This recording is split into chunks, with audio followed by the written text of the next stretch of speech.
She was 18 years old and had just been kicked out. No argument, no raised voices carrying through the hallway in the early morning dark. No confrontation at the kitchen table the night before. No final appeal, no scene of any kind.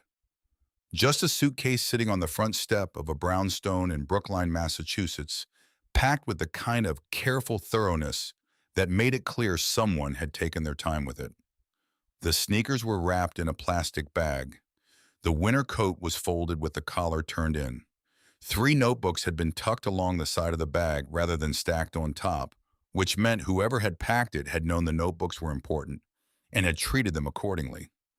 That small evidence of consideration somehow made the whole thing worse. It was her birthday. She stood on that step for a long time.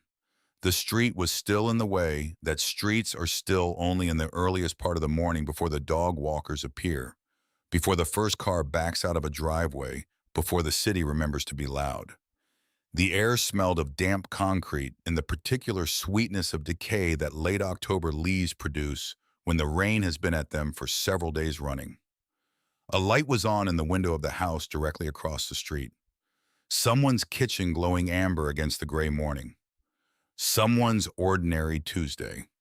Coffee going on the burner eggs, maybe the low murmur of a radio news program that nobody was really listening to because the news was just the news and the morning was just the morning and nothing about it required attention. She watched that window for a moment.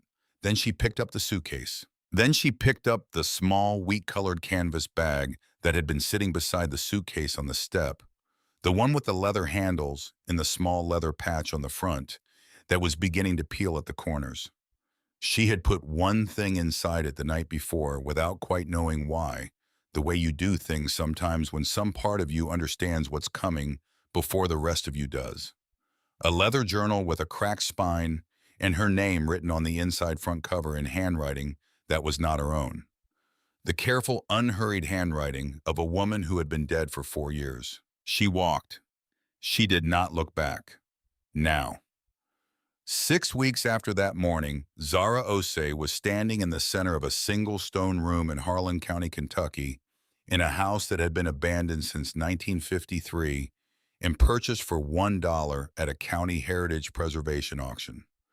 The room was cold and dim, lit only by the gray October light coming through 2 small windows, and she was standing very still in the middle of it, looking at the fireplace. The fireplace took up the entire north wall. It was enormous, the kind of fireplace built by people for whom fire was not aesthetic, but functional, not ambiance, but survival, not a feature of a home, but its center and its reason. The firebox was large enough to stand inside. An iron crane still hung from a hook in the inner wall, the kind used for suspending cooking pots over an open flame, its metal surface corroded to a deep reddish brown by decades of cold air and damp. Above the fireplace opening, a wooden mantel shelf, rough-cut the wood gray with age, the grain raised by years of moisture and temperature change. And on the floor in front of it, the hearthstone. She stood looking at that hearthstone for a long time.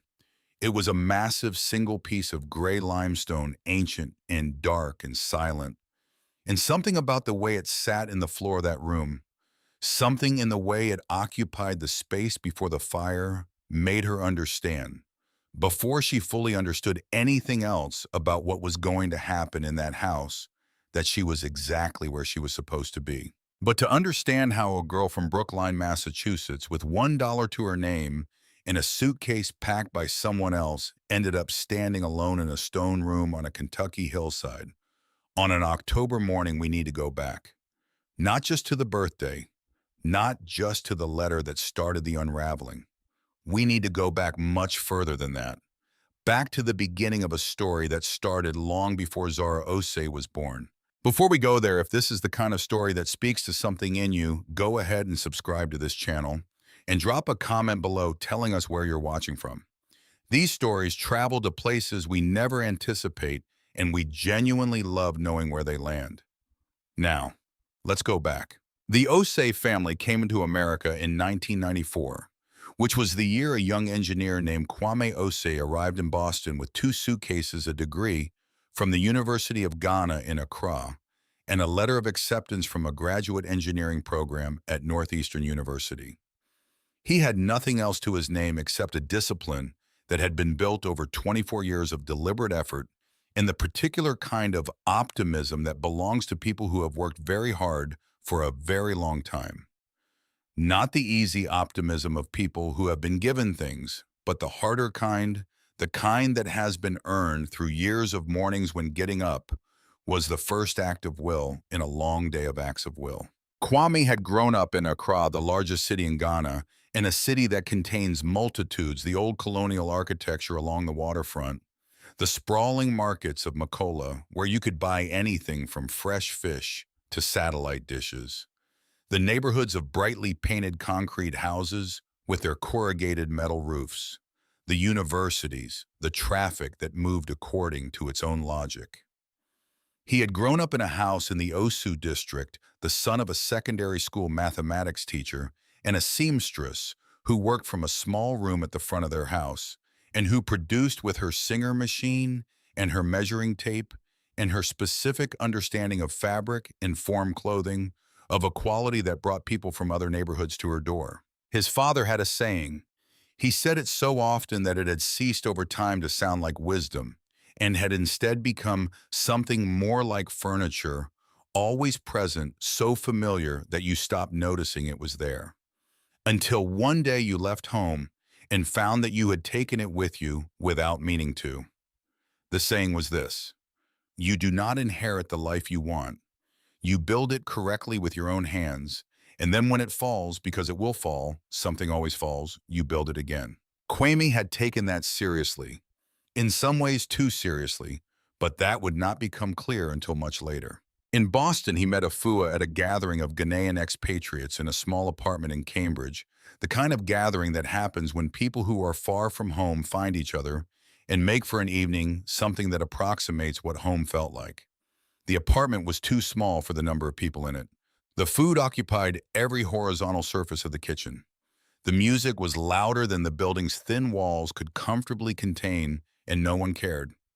Afua was from Kumasi, the second largest city in Ghana, situated in the forest belt of the Ashanti region, a city famous for its market and its craftspeople and its history, a city that knew itself. She was in the second year of her nursing program at Boston College, and she was standing near the kitchen door with a plate of jollof rice, and she laughed at something Kwame said about Boston winters, about the specific absurdity of a cold that was personal, that seemed to have identified you and decided to pursue you, and her laugh was genuine and immediate and not performed for anyone. They were married 4 years later.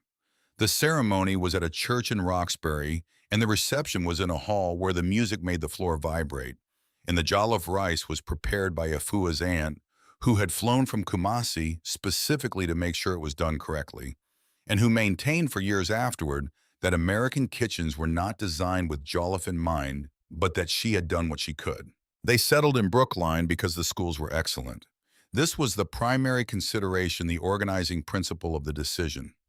Not the neighborhood character, not the trees on the street, or the proximity to the shops Afua preferred, or the commute to Kwame's office in Kendall Square.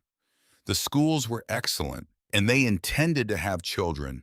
And if you were going to have children in America, Kwame believed, had built his entire American life, believing you gave them the best possible foundation, and then you made sure they understood what that foundation cost and what it was for.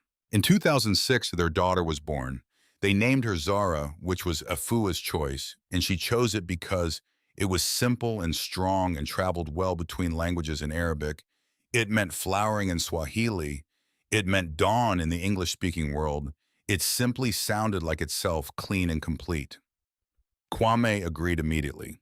He had learned early in their marriage that Afua's instincts about most things were worth trusting, and names were certainly most things. Zara grew up in the Brookline house the way that children of immigrant parents often grow up, acutely aware from an early age of the weight of sacrifice without fully understanding its shape. She knew that her father had built something out of very little because he told her so. She knew that her mother worked long shifts at the hospital and came home sometimes with a kind of tired that went beyond the body. a structural tiredness, the kind that comes from holding yourself together for 12 hours, and then the moment you are through your own front door, consciously and deliberately allowing yourself to stop. She knew that the nice neighborhood and the good school and the piano lessons on Tuesday afternoons were not things that had appeared. They had been constructed brick by careful brick, year by year, with a specific purpose in mind. The purpose was her. She was the reason. She was what all of it was for. And if you have ever been the reason for something truly, the reason, the organizing principle of another person's decades of effort and discipline, then you understand what a complicated position that is. It is loving and it is heavy, and it is in ways that take years to fully understand its own kind of pressure. Into this landscape of purpose and expectation came every summer something different entirely. Nana Ama, Kwame's mother, flew from Accra to Boston every June. She arrived always on a Tuesday, she believed, based on some logic she had never fully articulated, and that no one in the family had ever bothered to trace that Tuesdays were good days for travel. And she came with two large bags, one filled with gifts and one filled with ingredients she would not trust to American supermarkets. She was a small woman with close-cropped silver hair and the posture of someone who has long since made peace with taking up exactly the space she requires, no more, no less. She walked into rooms the way she walked into all spaces, as though she had always been there, as though the room had been waiting for her to arrive and was now finally complete. She stayed for 6 weeks every summer, and those 6 weeks were the best weeks of Zara's year. They were better than Christmas, which was nice but formal, which involved decorating and coordinating and the particular kind of effort that holidays require. They were better than her birthday, which her parents celebrated warmly, but which had the same quality of managed production. The 6 weeks with Nana Ama were better because they were unmanaged. They were loose and slow and full of things that happened sideways by accident without being arranged. Nana Ama taught her to cook. Not the foodie fua made on weeknights, which was good and nutritious and designed to be ready by 7 so that Zara could finish homework before 9, the practical food of a working household running on a schedule. Nana Ama's cooking was different in its fundamental assumptions. It assumed time. It assumed that the purpose of being in a kitchen was not to produce a result, but to be in the kitchen to stand at the stove and stir a pot of groundnut soup with the patience of someone who is not waiting for something to be done, but is engaged in the doing of it. Zara learned to pound with the heavy wooden mortar Nana Ama brought in one of her large bags every year and repacked at the end of every visit. She learned to taste a thing and to trust what the tasting told her before she made an adjustment. She learned that good cooking is a kind of attention paid to the world and that attention is worth paying. She was taught to braid. She was taught to read the sky before a storm, not with instruments, but with the quality of light and the direction of the wind and the specific smell that the air takes on when water is coming. She was told stories about Kumasi, about the market her grandmother's grandmother had worked, about the sound the city made on Saturday mornings, when everyone who had been somewhere else during the week returned. About the way the rainy season arrived, not gradually like Boston rain, not incrementally, but all at once, the way a decision arrives that has been building for a long time and can no longer be delayed. Nana Ama believed in objects. Not in the supernatural sense. She was a practical woman, a woman who had raised a son largely alone and had done so through work and focus and a clear-eyed assessment of what was required. But she believed that objects absorbed the life lived around them, that a ring worn every day for years was not the same object it had been when it was new, any more than a tree is the same tree it was when it was a sapling. Something had happened to it. It had become more than itself. It had accumulated meaning the way stone accumulates sediment, not consciously, not by choice, but through the simple persistence of being present for long enough. In October of the year, Zara turned 12 on a Saturday afternoon when the rain was coming down. The way Boston rain comes in late autumn, gray and thorough and committed. Nana Ama sat beside her on the living room couch and held out her hand. In her palm was a ring. Gold, old gold with a soft warmth that years of being worn gives to gold that younger gold cannot produce. The band was slim and smooth and worn to a slight irregularity along its surface, a texture you could feel rather than see. Set into it was a stone small and precisely cut a blue-green color that shifted with the light, something in the family of turquoise, something that looked as if it had been matched to the color of a specific sky on a specific afternoon a long time ago, and had been carrying that color ever since. Zara looked at the ring. Nana Amma was quiet. She held it in her open palm for a moment, the way you hold something you are not quite ready to release. And then she took Zara's right hand and placed the ring on her index finger. It fit perfectly.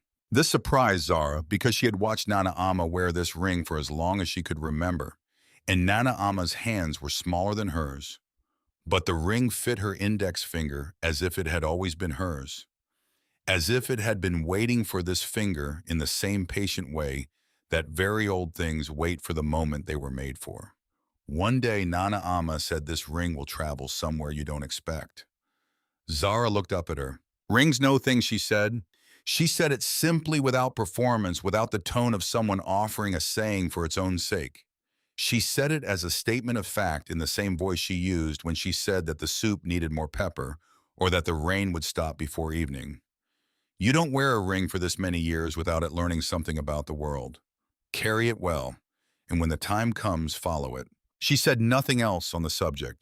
She stood up and went back to the kitchen to check on the soup, and Zara sat on the couch with the ring on her finger and tried to understand what she had just been told, and couldn't quite, and held the feeling of not quite understanding. Instead, the way you hold a stone that is cold in your hand but warm inside. What Zara did not know at 12 was that there were words inside the ring. On the interior surface of the band, in letters so small and worn by years of being worn that they required a specific angle of light to find it all, someone had carved a phrase in a language she did not know. She would not see those words for 6 more years and would not know what they meant until the very end of the story we are telling now. 2 years after the afternoon of the ring, Nana Amma died in Accra. She died in March of a heart attack that came without warning in the early morning, which those who knew her would later say was not surprising. She had never been a person who lingered in any situation, who drew things out, who allowed good things to happen gradually when they could happen decisively. Even this. The family was informed by phone. Kwame received the call in the kitchen, and Zara heard the quality of his voice change as he listened, the particular compression that voices undergo when something large is entering them and there is not enough room. And she came to the kitchen doorway and stood there and looked at her father's face. She was 14 years old. She did not go to Ghana for the funeral. There were reasons, given the cost of last-minute international flights, the disruption to her school year, at a time when 8th grade mattered for high school placement, the difficulty of coordinating travel on short notice. The reasons were true as far as they went. They were also, she understood, with the part of her that had been learning to read beneath her parents' words for years, incomplete. Her parents dealt with loss by moving through it, by continuing forward, by not stopping to look at it too directly. This was how they had survived a great many things. It was not she was beginning to understand how she survived things. She stayed in her room for 2 days. She did not eat very much. She wrote in the leather journal that Nana Amma had given her, not about grief exactly, because she did not yet have the words for what she was feeling, but around grief, the way you draw the outline of a shape without filling it in. She wrote about the smell of groundnut soup. She wrote about the sound of the heavy mortar being used in a kitchen. She wrote about the ring on her right index finger, which she had not taken off. She touched that ring every day afterward. She touched it when she was nervous and when she was writing, and when she needed to remember with the certainty of touch that somewhere someone had loved her without reservation and without condition and without a version of her in mind that she was required to become. She had worn the ring every day since. The thing about being the reason for something is that it shapes how you see yourself. Not all at once. The way water shapes stone through persistence rather than force. Persistently and over a long time, until one day you look at the shape you've become and realize the shaping has been happening your whole life. Zara grew up understanding that there was a version of herself her parents had imagined before she existed, and that this version was specific. It had a career path. It had the kind of ambition that could be explained in a sentence, the kind that comes with a title, a salary range, a clear place in the world that other people can recognize and respect and understand. It was a doctor or a lawyer or a scientist of some description or something else that could be spoken of at dinner tables in the Ghanaian American community of Brookline without requiring further explanation. It was not a writer. Zara had known she was a writer since she was 9, which was the year she wrote her first poem. She had been watching a crow through the kitchen window. The crow was sitting on the telephone wire in the rain, perfectly still, with the specific quality of unbotheredness that crows have in bad weather, as if the rain were something happening to the world in general and not to them in particular. She had written about it on a piece of lined school paper in pencil, 7 lines that were not very good by any technical measure, but that contained something true, something she had seen and now held on paper in a way that was different from simply remembering it. She had looked at what she had written and felt for the first time the particular sensation of having made something. She threw the poem away because she was 9 and had nowhere to put such things. But she kept the sensation, and for the next 9 years she chased it with the same focused energy that her father applied to engineering problems, systematically, persistently, without advertising it. She was careful. That was the word for what she was.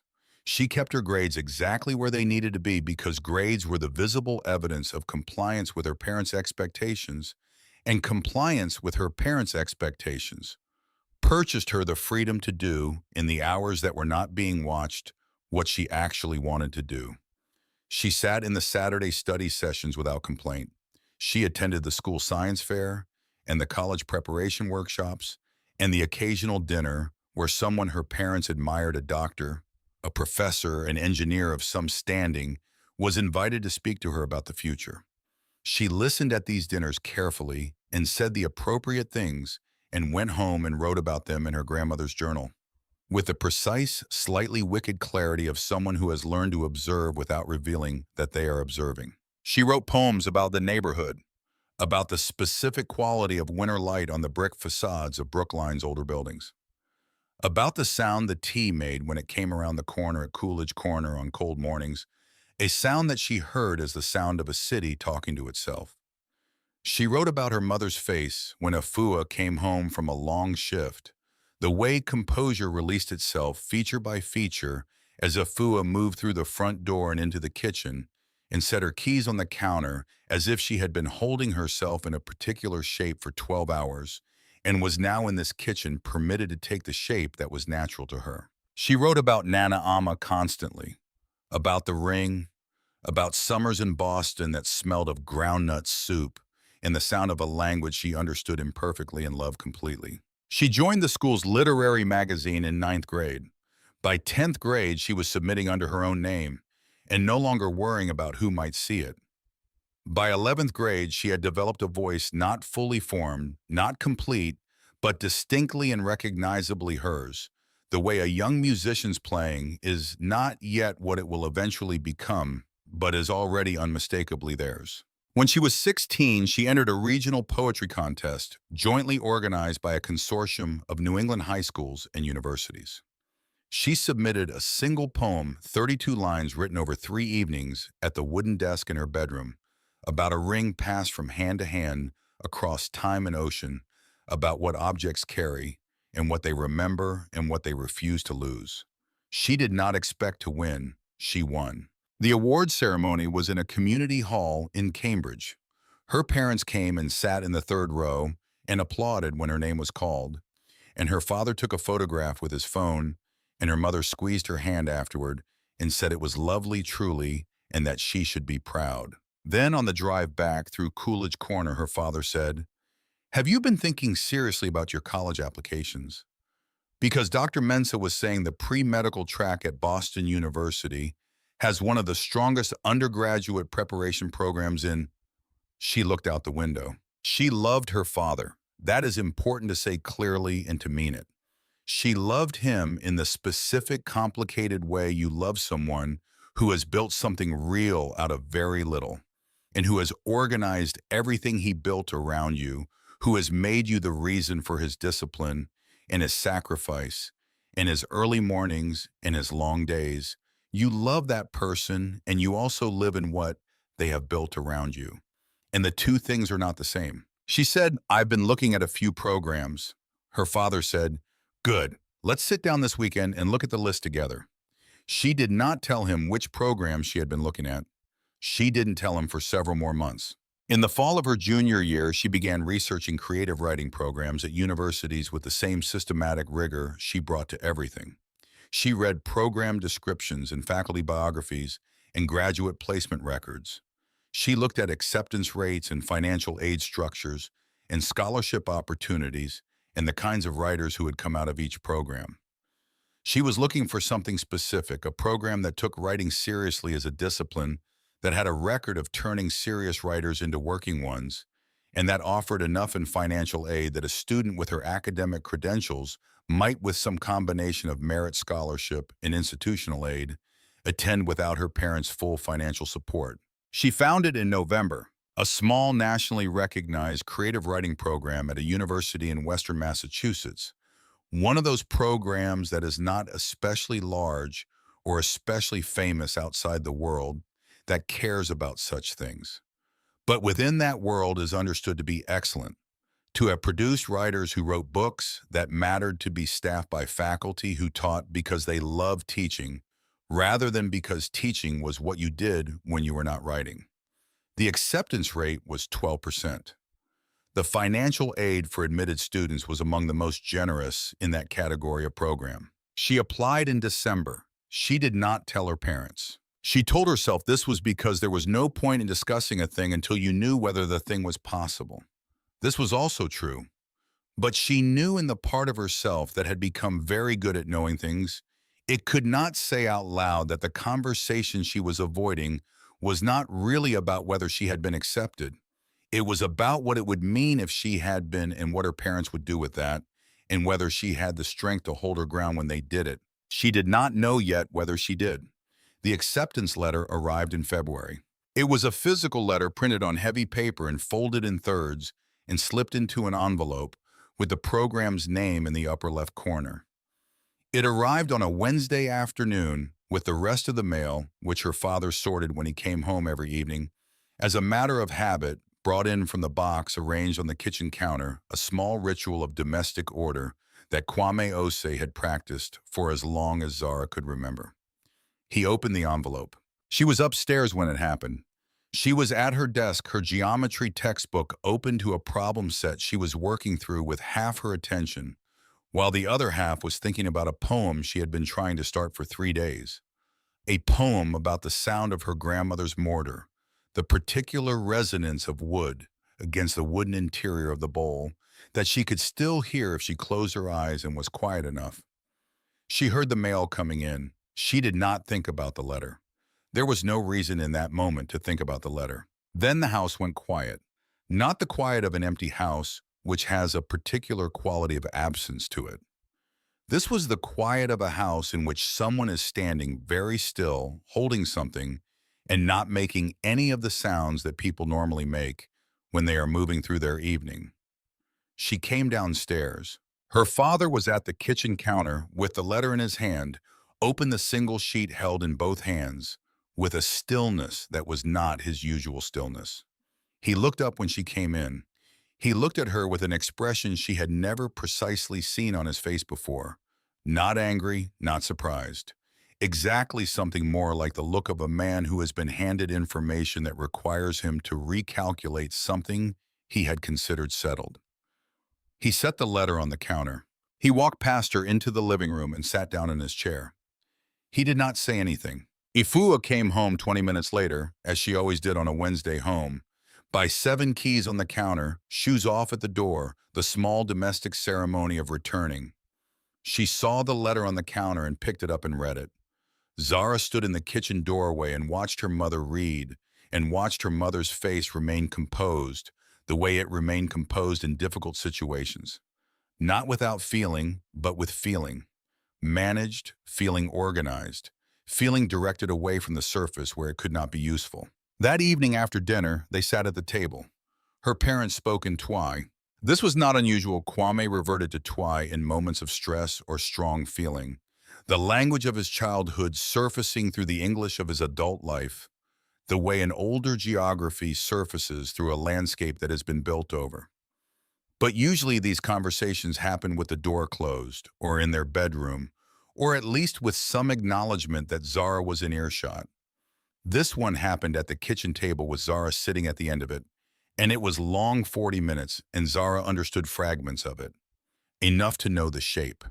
Not enough to know the specific texture which she thought was probably intentional, though she could not have said whether the intention was protection or exclusion. She caught words for money, words for future, a word her father used several times that she knew meant something like obligation or debt, or the thing you owe when someone has given you everything.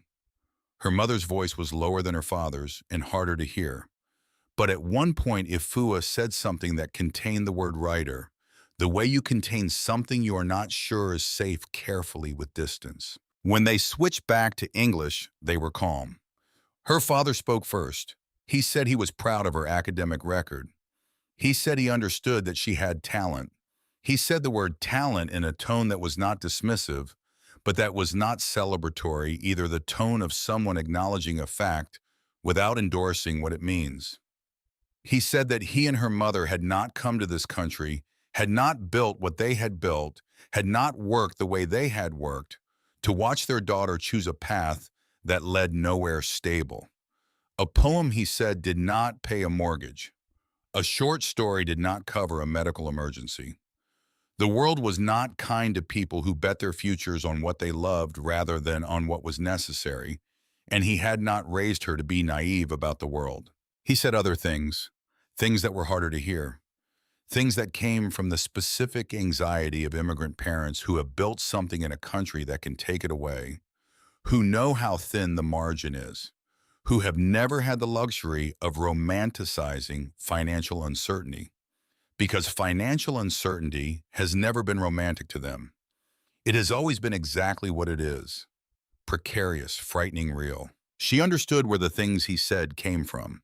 She understood it completely and with compassion. Understanding where something comes from does not always make it land more softly. Her mother said finally and simply, "If you want to be a writer, you can be a writer somewhere else. Not in our house, not on our money. When you're ready to be serious about your life, you know where we are." Zara did not argue. She had learned over the 18 years of being their daughter that arguing with her parents was like arguing with a structure. The structure had been built carefully and with great intention over a very long time, and it did not move when you pressed it, and pressing it only tired your hands. She went upstairs. She sat at her desk and opened her grandmother's journal and wrote for 2 hours without stopping. She wrote about what she was feeling, about what Nana Amma would have said about the ring on her finger, and what it meant to be handed a compass at 12 years old and to spend 6 years trying to figure out which direction it was pointing. When she finished, she closed the journal. She sat in the quiet. She touched the ring. After the night of the letter, the house changed. Not dramatically. The Osei household was not a place given to drama. The surfaces of daily life continued: dinner on weeknights, the Sunday review of her academic progress, the rhythms and rituals of a family that ran on schedule and took its running on schedule seriously. But underneath the routine, something had shifted. Something had been decided, even if the decision had not been spoken in full. Her parents began to arrange things. In March, without asking her first, her father enrolled her in an 8-week pre-medicine academic intensive at a university extension program in Cambridge. He presented it as a gift and opportunity, he said, to get real exposure to a field she had not yet given a fair chance. He said it the way he said things he had already decided, which was with a completeness that left no apparent gap for disagreement. The program cost money. He had already paid it. Zara attended the first week. She sat in the lectures and the lab sessions and took notes in her small, precise handwriting, and she was attentive and present and gave the program everything it required of her. The other students were earnest and hardworking and spoke about medicine with the fervor of people who had been heading toward a destination for so long that they had ceased to imagine any other road. She did not dislike them. She admired them, actually admired the clarity of their direction, even if the direction was not hers. In the second week, she began bringing her grandmother's journal to the sessions. She wrote in it during lunch breaks, sitting outside near the Charles River on a bench where a pigeon had established squatters' rights, and observed her daily arrivals with the expression of a very small landlord. She wrote about the river and the pigeon and the other students in the program and the specific quality of light on the water in the early afternoon. She wrote a poem about what it felt like to sit in a room studying a thing you did not want, while the thing you did want was being quiet and patient inside you waiting. She completed the program. She received a certificate. Her father framed the certificate and hung it in the hallway on the right side of the landing at eye level, where you would see it every time you came down the stairs. She said nothing. She downloaded a different writing application to her laptop the following morning. She did not mention it. The summer passed. Senior year began. Her father produced in September a spreadsheet.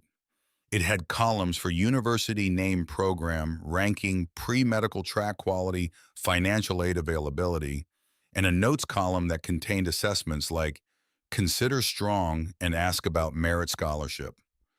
Every school on the list was a research university. Every school had a strong science faculty. None of them was in Western Massachusetts. She applied to the schools on the spreadsheet.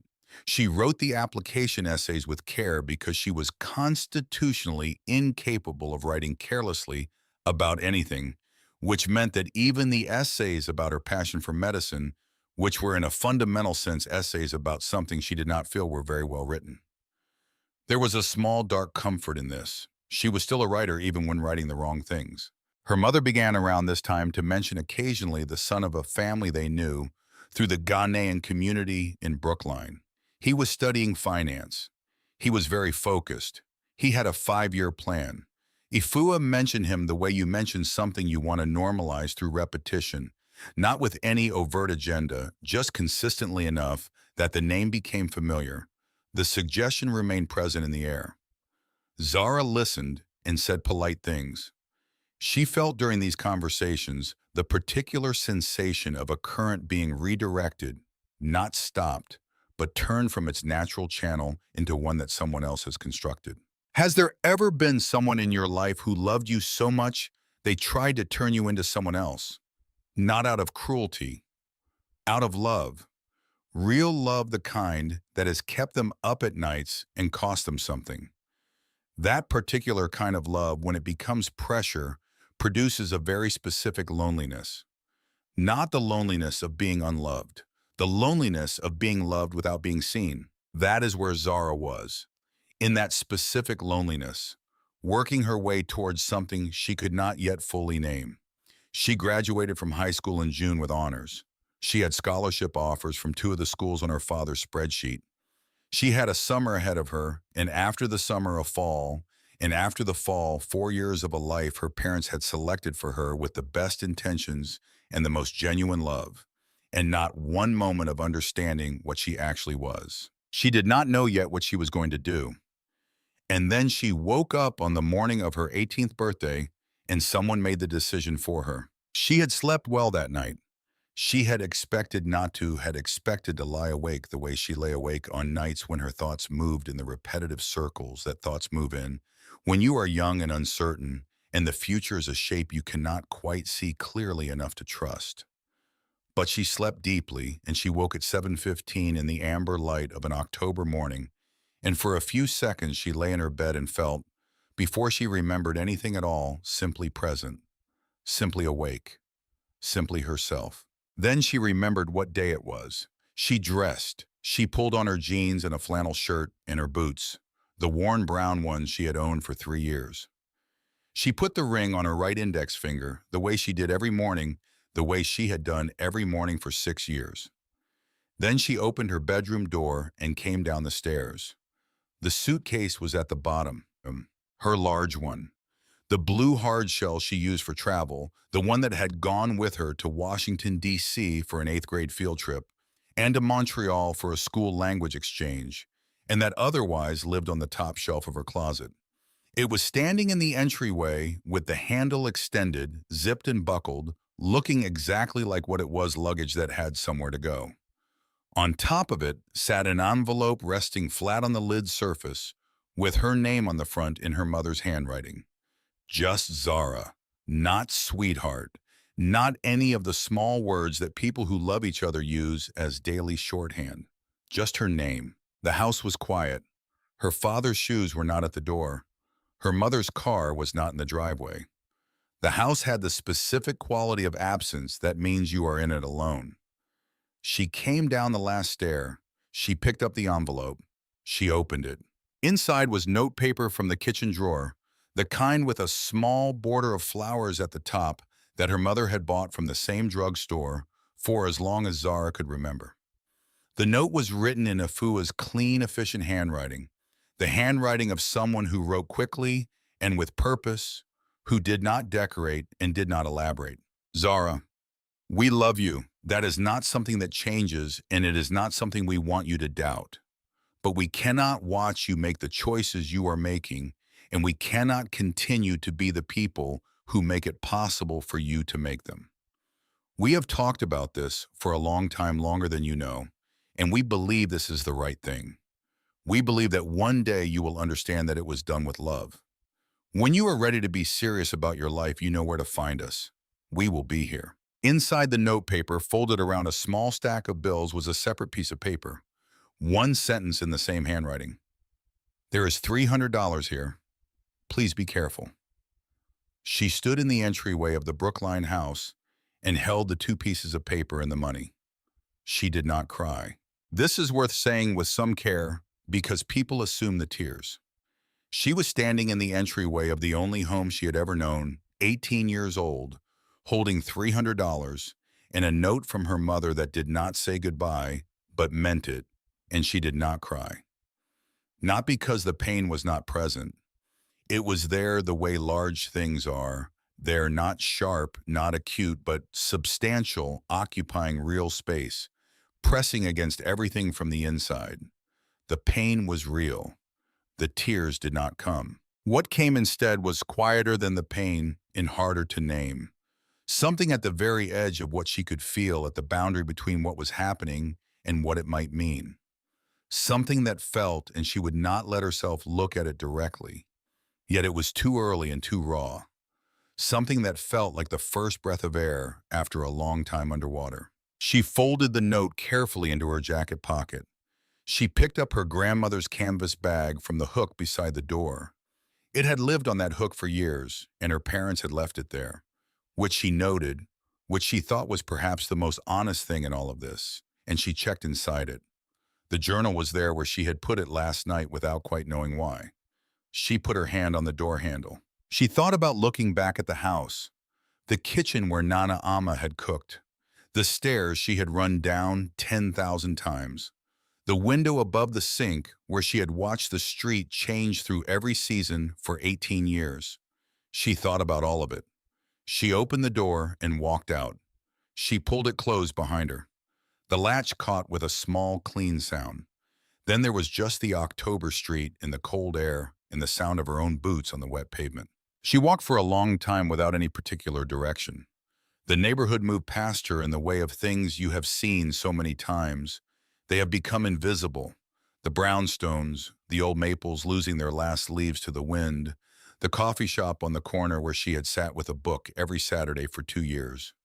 She walked past all of it, and with each block, something shifted slightly. Some quality of familiarity rearranging itself, becoming less intimate, becoming the thing you see on the way to somewhere rather than the thing you come home to. She touched the ring. She thought about what Nana Ama had said. She found a bench in a small park 3 blocks from the house and sat down on it. The October cold was the clean, clear kind of cold, the kind that sharpens rather than dulls, that wakes up the parts of you that warmth had made comfortable. She sat there and looked at $300 in her lap and tried to think. The thought that came was not the one she expected. This is the first morning that belongs entirely to me. She sat with that thought for a while. It was uncomfortable. It was frightening in the way of things that are also at their edges true. She spent 3 nights in a youth hostel in the Back Bay. $35 a night, which was not sustainable on $300 if she did not find income quickly. She applied to jobs, coffee shops, a bookstore, a grocery store, a tutoring company. She wrote to the creative writing program in Western Massachusetts, explaining her situation in careful terms, asking about emergency financial aid, asking about any path that might still be open. The admissions coordinator wrote back with genuine warmth and genuine regret. Without her parents' participation in the financial aid process, the funding required for that program was simply not accessible. The structure did not allow for it. She was sorry. She hoped Zara would find a way forward that honored her talent. She sat in the hostel common room on the morning of the fourth day. Her laptop, the journal, a cup of coffee from the common room machine that tasted approximately like very warm water, that had heard a rumor about coffee once and was trying without adequate information to replicate the experience. She opened her bank account. $180. No confirmed employment. No school. No plan. She had a ring on her finger and a journal full of poems and 322 pages of her grandmother's handwriting filling the first 20 pages of a leather book in nothing else.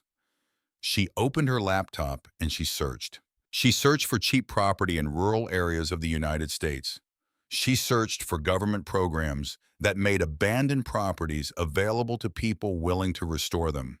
She scrolled through page after page of results: foreclosures in Montana, tax delinquent lots in rural Mississippi, collapsed farmhouses in upstate New York at prices that were low by New York standards and impossible by hers. And then on the fifth page, something different. A listing on the website of the County Heritage Preservation Board of Harlan County, Kentucky. A 19th century stone house on a half-acre lot in a hollow in the eastern part of the county, 14 miles from the nearest significant town. The house had been abandoned since 1953, when its last owner had vacated and left no heirs to claim it, and it had passed to the county through a series of legal defaults and had been county property for decades.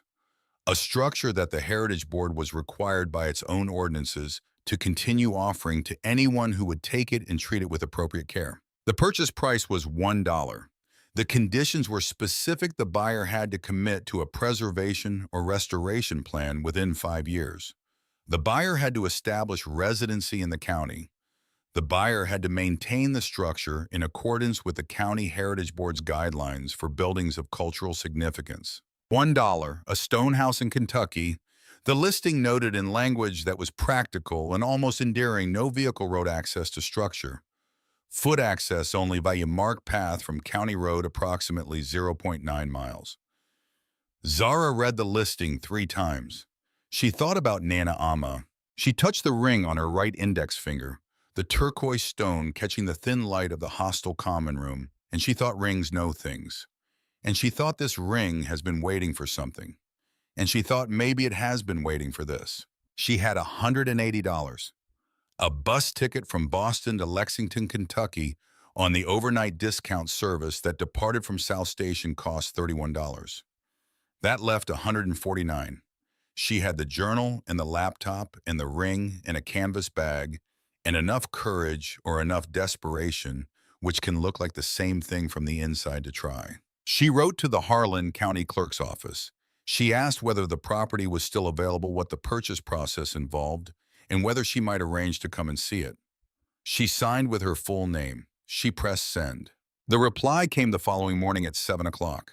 From a woman who identified herself as Ruth Callaway County Clerk, who wrote with a directness and a lack of unnecessary preamble that Zara found immediately reassuring. The property was available. The process was straightforward and could be handled in person at the clerk's office. Come any weekday, and then it's a genuine piece of Harlan County history. We'd be glad to see it go to someone who'll take care of it. That was Thursday. By Friday evening, Zara O.C. was on a bus heading south and west through the night, her canvas bag on her lap, her grandmother's journal open on her knee, watching the lights of New England give way to the different darkness of the interior, and thinking about a stone house in a Kentucky hollow that no one had opened in 70 years. She thought about what it meant for a place to wait. She touched the ring. She did not sleep for a long time. When she finally slept somewhere in the dark between the Connecticut border and the long middle of the country, she slept deeply and completely, and her hand rested on the journal, and the ring on her finger caught a passing light from a truck stop and held it for a moment before the bus moved on. She woke up to mountains. Not the dramatic snow-capped peaks of popular imagination, not the Rockies or the Sierra Nevada, not the kind of mountains that announce themselves with altitude and theater. These were older mountains, worn down by time into something softer and more complex, the Appalachians, which have been here since before the Atlantic Ocean existed, and which look it. They are folded into each other in long green ridges that go on farther than the eye can organize, ridge after ridge, receding into the distance in shades of blue and green and gray, the closer ones distinct and the farther ones fading into the sky, as if the mountains and the atmosphere are having a conversation about where one of them ends. The bus moved through them in the gray early light of a Kentucky morning, and Zara sat with her face near the window and watched and felt something she did not have a name for. Something to do with age, with the specific comfort of being in the presence of something that has been through far more than you have and is still there. Something that had been here before the first human being set foot in these hills and would be here long after the last one left. There is a particular kind of rest that comes from being near very old things. She arrived in Lexington at 8:17 in the morning. The bus terminal smelled of industrial cleaner and old coffee and the familiar exhaustion of overnight travel. She bought a biscuit from a counter service window inside real Southern biscuit buttery and substantial, better than anything she had eaten in 4 days, and ate it standing up while she looked for the connector service that ran east into the mountains. The connector bus was smaller than the overnight coach and considerably older. It had a religious pamphlet in the seat pocket beside the safety card and windows that had been cleaned on the outside, but not the inside, and it moved through the landscape with the unhurried authority of something that has made this journey so many times it no longer needs to hurry. The highway became a state road. The state road became 2 lanes. The 2 lanes wound through hollows and past creek beds and around the sides of ridges where the forest came right to the edge of the pavement and overarched it in places so that the road moved through a tunnel of trees that opened occasionally to views across hollows, where farmhouses sat in small clearings and smoke rose from chimneys in the cold morning air. Through the window, she watched Kentucky do what it does in October, which is to turn itself in the span of a few weeks into every warm color that exists before winter cancels color altogether. The oaks were copper. The maples were a red so saturated it seemed to come from inside the leaf rather than from the light hitting it. The hickories were gold, and underneath all of them, the dark green of the rhododendron that holds its color through winter, providing the promise that the hills will be green again. The bus let her off in Harlan at 12:30 in the afternoon. Harlan was a small city with the dignified bones of a place that had once been more prosperous than it currently was. The main street had the wide sidewalks and ornate brick facades of a mid-century commercial district, a courthouse that was genuinely impressive in its ambition, the kind of public building that a community constructs when it believes in its own future. Some of the commercial buildings were empty. Others held businesses that move into vacated spaces when the original economy has moved on: a dollar store, a pawn shop, a payday loan office. But there was also a hardware store that had been in business since at least 1948 based on the signage, and a diner with a handwritten specials board visible through the window, and a barber shop with the door propped open to the cold. And a woman on the sidewalk sweeping the entrance to her office with the concentrated attention of someone who does this every morning, not for appearances, but because a clean entrance is a clean entrance, and that is the kind of person she is. Zara stood on the sidewalk with her rolling suitcase and her canvas bag in the printed listing from the County Heritage Board website. She asked a man coming out of the hardware store for directions to the county clerk's office. He pointed 2 blocks up and 1 block over and said, "Ruth will be in there."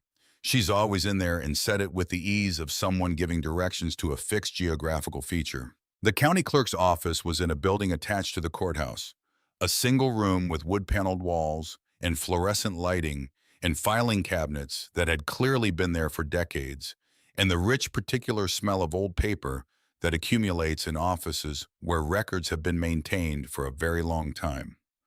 Behind the front counter was a woman in her mid-60s with steel gray hair cut short and practical reading glasses at the end of her nose, a cup of coffee at her elbow, and the expression of someone who processes unexpected things by first looking at them carefully before deciding what to think. Ruth Calloway, County Clerk, Harlan County, Kentucky. The plaque on the counter said so, though Zara would have known even without it.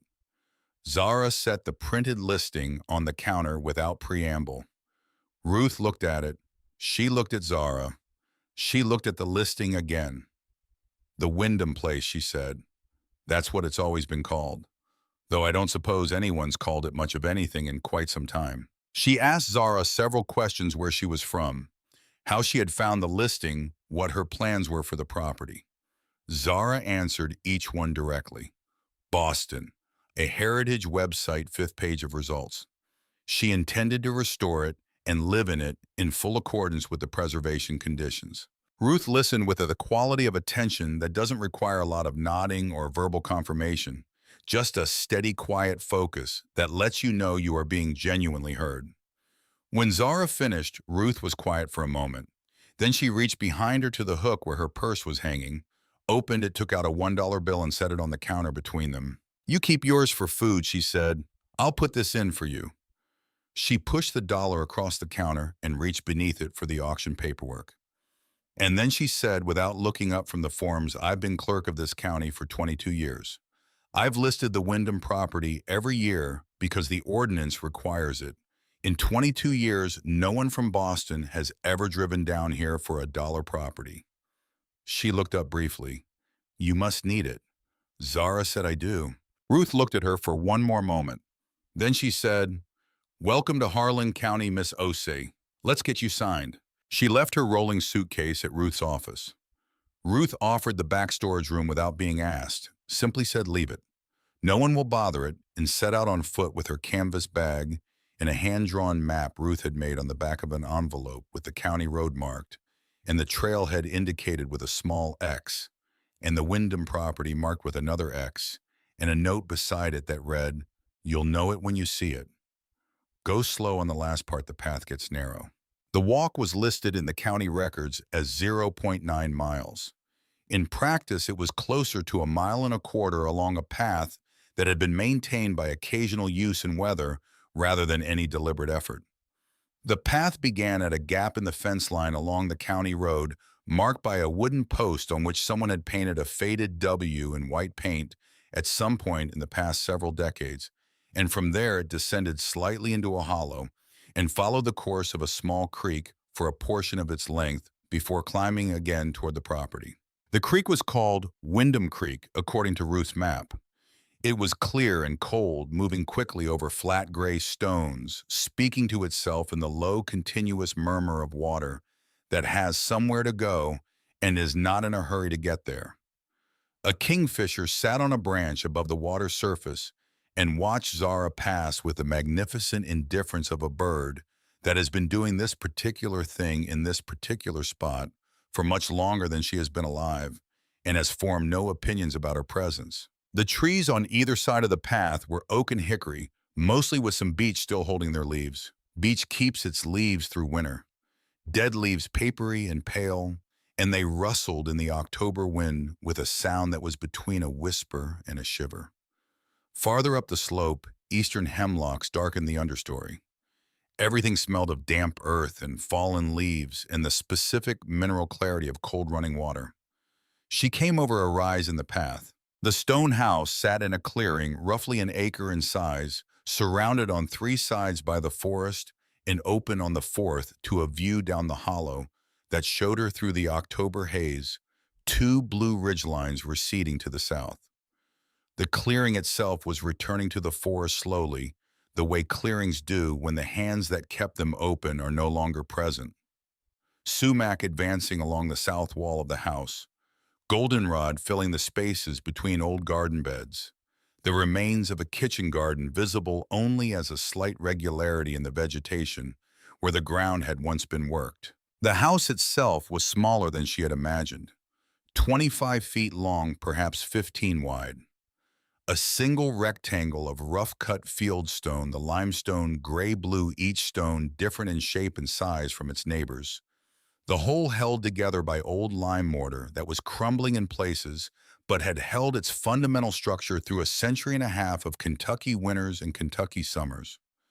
The roof was original slate-thick dark slabs of it, with a section near the center where some tiles had failed, admitting weather to the wooden structure beneath.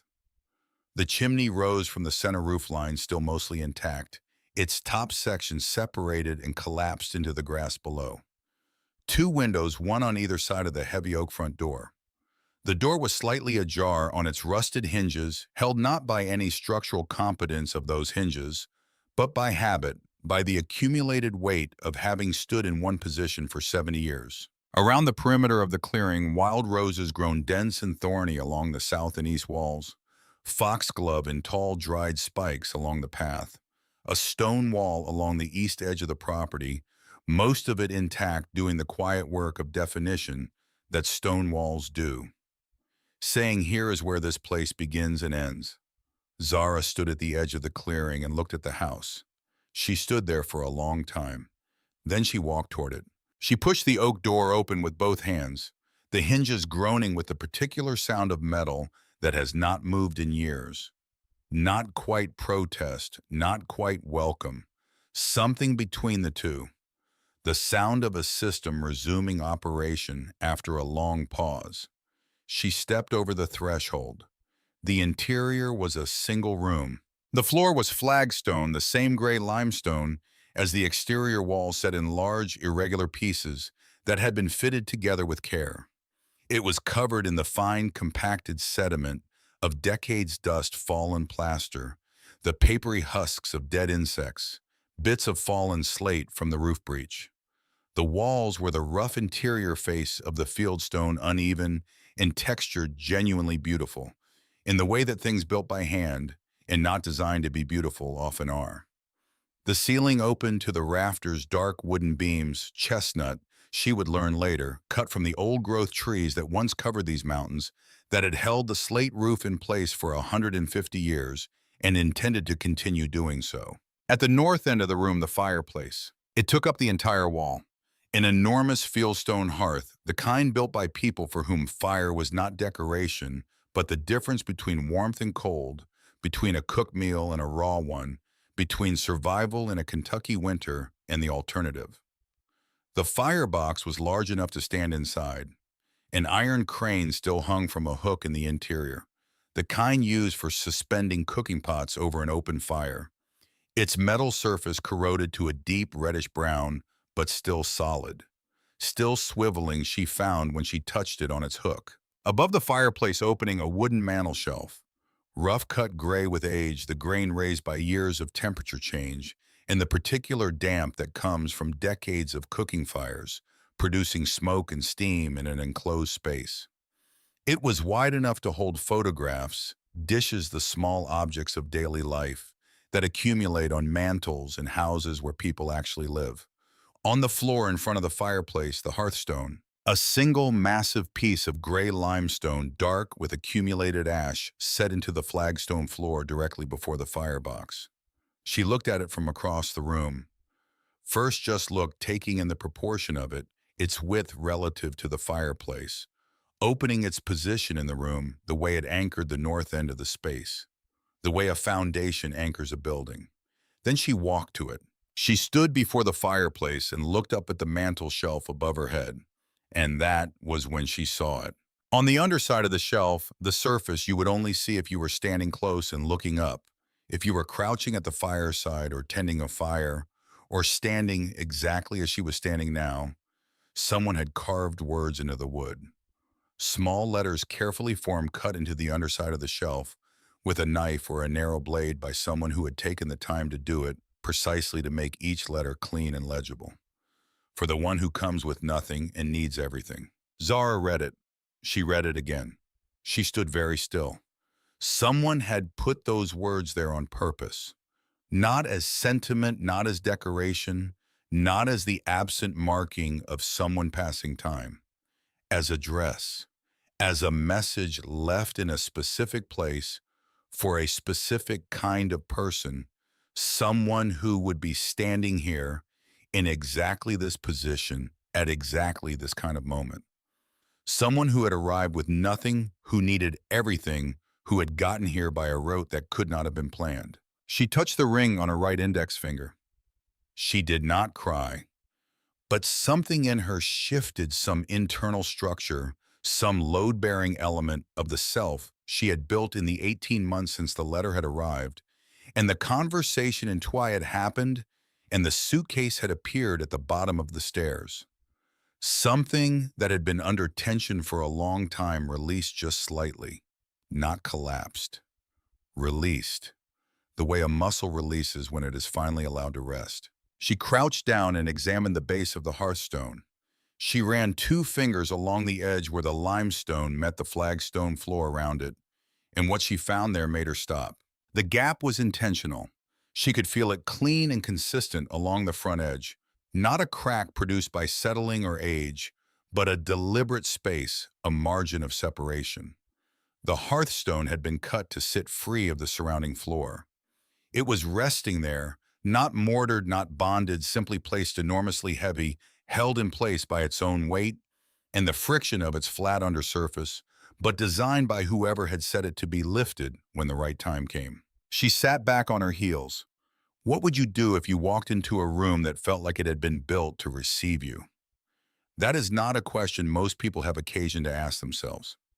But if you ever find yourself in that position, in a room where the size and the light and the particular quality of the silence all seem organized around your presence in a way that cannot be explained by coincidence, then you know what the next several minutes of Zara's life were like. She went outside and found what she needed along the east wall of the house.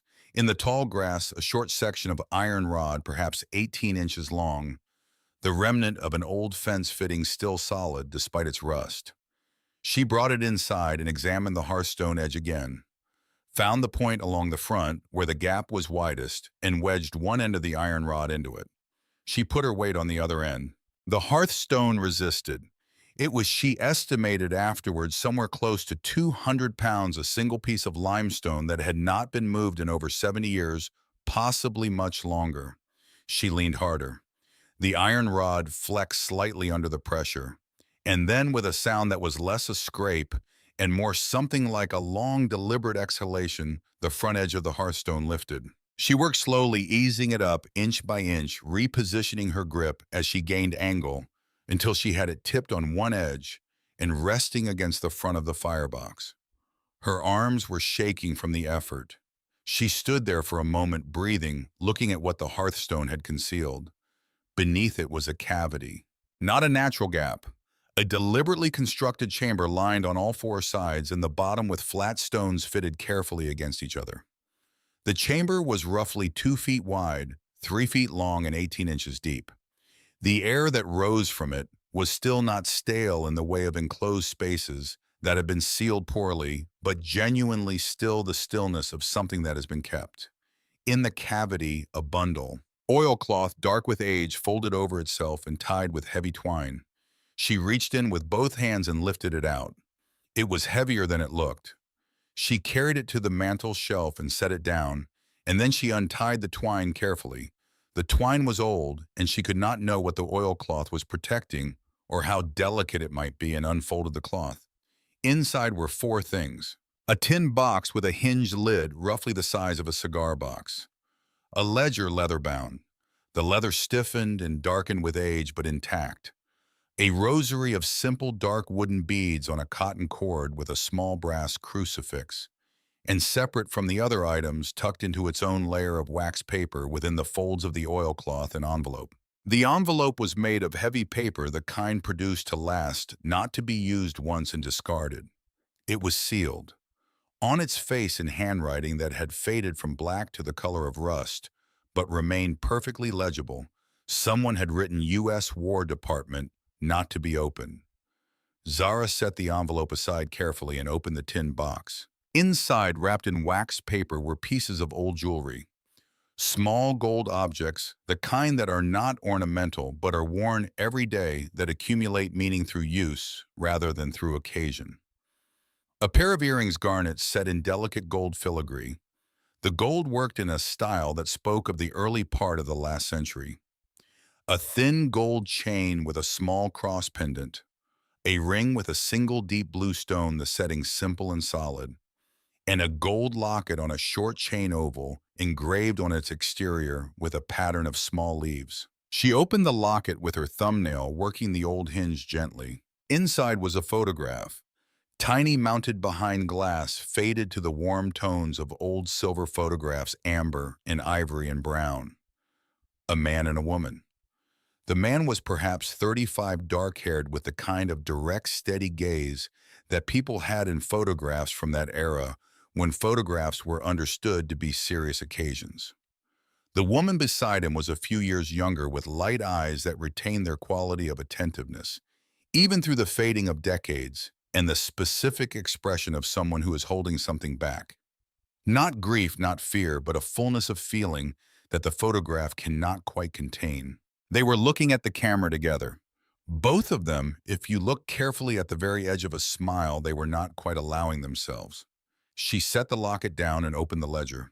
The pages were thick rag paper, the kind that resists decay, and the writing on them was in ink that had faded from black to the warm brown of very old documents, but had not lost its legibility. Small, controlled letters, even and precise, the handwriting of someone who had been taught to write at a time when handwriting was considered a reflection of character. The first entry was dated autumn 1942. No specific month or day, as if the particular date had mattered less than the fact of the writing itself. My name is Eleanor Ann Wyndham Nay Calloway. I was born in this county, in this hollow, in the year 1890, in this very house which my grandfather built from stone. He pulled from the creek bed in the hillside when he first came to this land in 1881. I have lived my entire life within 20 miles of this house. I am 52 years old. My husband Thomas and I are leaving tonight. We have discussed this for many months, and we have prayed about it, and we believe it is right. Though I will not pretend, sitting here at this table with the lamp burning and Thomas's boots by the door, and the hollow so quiet I can hear the creek from here, that I am not afraid. Thomas has enlisted with the United States Army. He is 47 years old, and the Army would not have to take him, but he went to the recruiting office in Harlan, and he did not come home until they had taken him. He says he cannot sit still while the world is burning. He has never been able to sit still in the face of something wrong. It is one of the things I have loved about him for 22 years, and tonight it is making it very hard to fold his shirts into this bag. I am going to Pittsburgh. My cousin Margaret's husband works at Mercy Hospital there, and he has arranged a position for me in the nursing auxiliary. I do not know what the work will be exactly. I know that I can do it. I am hiding this ledger in our savings, which are not very much but are what they are, and the family jewelry beneath the hearthstone where my grandmother used to hide the family silver during the bad years of the Troubles. If Thomas and I come back, we will dig it all up and have a good laugh about it over supper. If we do not come back, and I say that with my eyes open, because looking away from a thing does not make it untrue, let it stay here sealed and waiting until it is found by whoever finds it. Let it go to whoever needs it. The hearth holds what the heart cannot carry. I have believed this my whole life. Take care of this house. It has always been a good house. Build a fire in this hearth. It wants to be used. Zara read this entry very slowly. Then she read it again. The hearth holds what the heart cannot carry. She stood at the mantel shelf with the ledger open in her hands and looked at the fireplace, and at the hearthstone she had lifted, and at the cavity in the floor where Eleanor Wyndham had placed her savings and her truth and her family's history 72 years ago. And she felt the particular sensation of being in the presence of something that is both very old and in some way she could not articulate entirely present. Still happening, still in motion. That night she returned to the rooming house in Harlan that Ruth Calloway had mentioned without being asked, a house on a quiet street owned by a woman named Carol, who rented rooms by the week for $40, who put coffee on at 6 every morning and left it, and who said nothing about the fact that Zara had arrived from Boston with a canvas bag and no other luggage, and the particular look of someone who has made a large decision and is still feeling the weight of it. Carol had apparently seen the look before. Zara sat at the small desk in the room that evening with the ledger and wrote in her grandmother's journal for the first time in 5 days. And what she wrote was the beginning of something she did not yet know was a poem. She had arrived, and something had been waiting for her. She was not alone in the rooming house for long. Ruth Calloway had mentioned at the clerk's office that there was a local attorney who handled property and heritage matters for the county, a man named Gary Lester, who was good and who worked at rates that were reasonable for people who were not starting from money.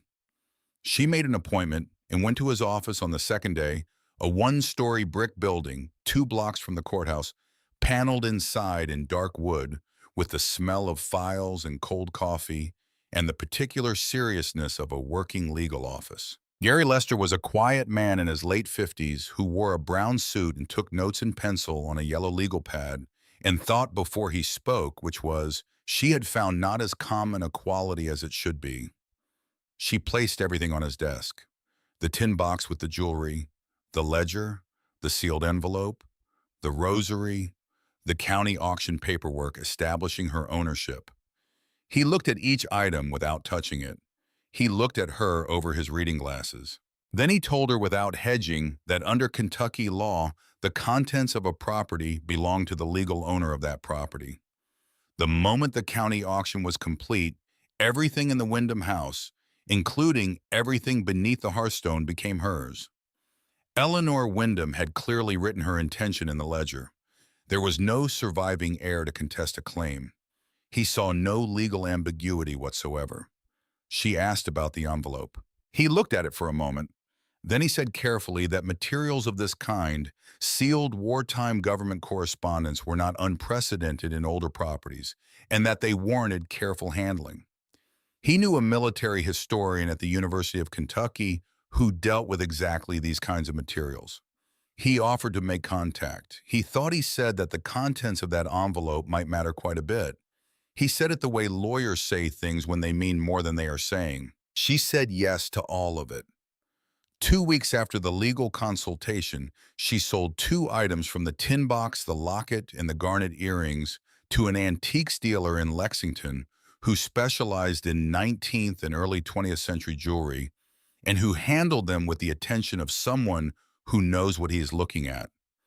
He paid $11,200 without negotiation, which told her something about what they were worth. She sold the old currency pre-decimal bills and Depression-era notes that belong now to the world of numismatic collectors rather than ordinary commerce to a dealer in Louisville that Gary Lester found through professional contacts. $4,800. $16,000. From beneath a hearthstone. From a woman named Eleanor Wyndham, who had left her savings and her history hidden in a stone house in Kentucky in 1942, with the specific written intention that they should go to whoever found them and needed them. She hired Earl Dunning on a Tuesday. He arrived at the Wyndham property on a gray morning in early November, driving a pickup truck whose age she could not precisely estimate, and which had clearly been maintained long past the point where maintenance required optimism. He was 61 years old, built with the solid practicality of someone whose work is physical, and has always been physical, with the hands of a man who has worked with stone his whole life, broad and dry and marked with the fine gray powder of limestone that never fully leaves the skin of a mason, no matter how carefully he washes. He walked through the house slowly, touching the walls, running his palm along the mortar lines between stones, listening to the way the structure responded to his attention. He tested the roof beams from below, feeling for flecks. He stood at the fireplace and looked up the chimney with a flashlight. He went outside and walked the perimeter, examining the foundation stones where they met the ground. When he came back inside, he looked at her. "She's sound," he said. "The bones of her are right. The walls are as good as the day they went up. That's 2 foot thick limestone and lime mortar, and limestone and lime mortar don't quit. The roof needs work, but the structure under the slate is still true. Chimney needs rebuilding from about 3 feet below the crown. Everything else is in its original shape. He quoted her a price. Then he said, "That's a fair number, not a low one.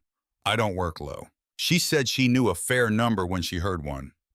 He looked at her for a moment, something shifting in the steadiness of his expression, not quite a smile, but the precursor to one.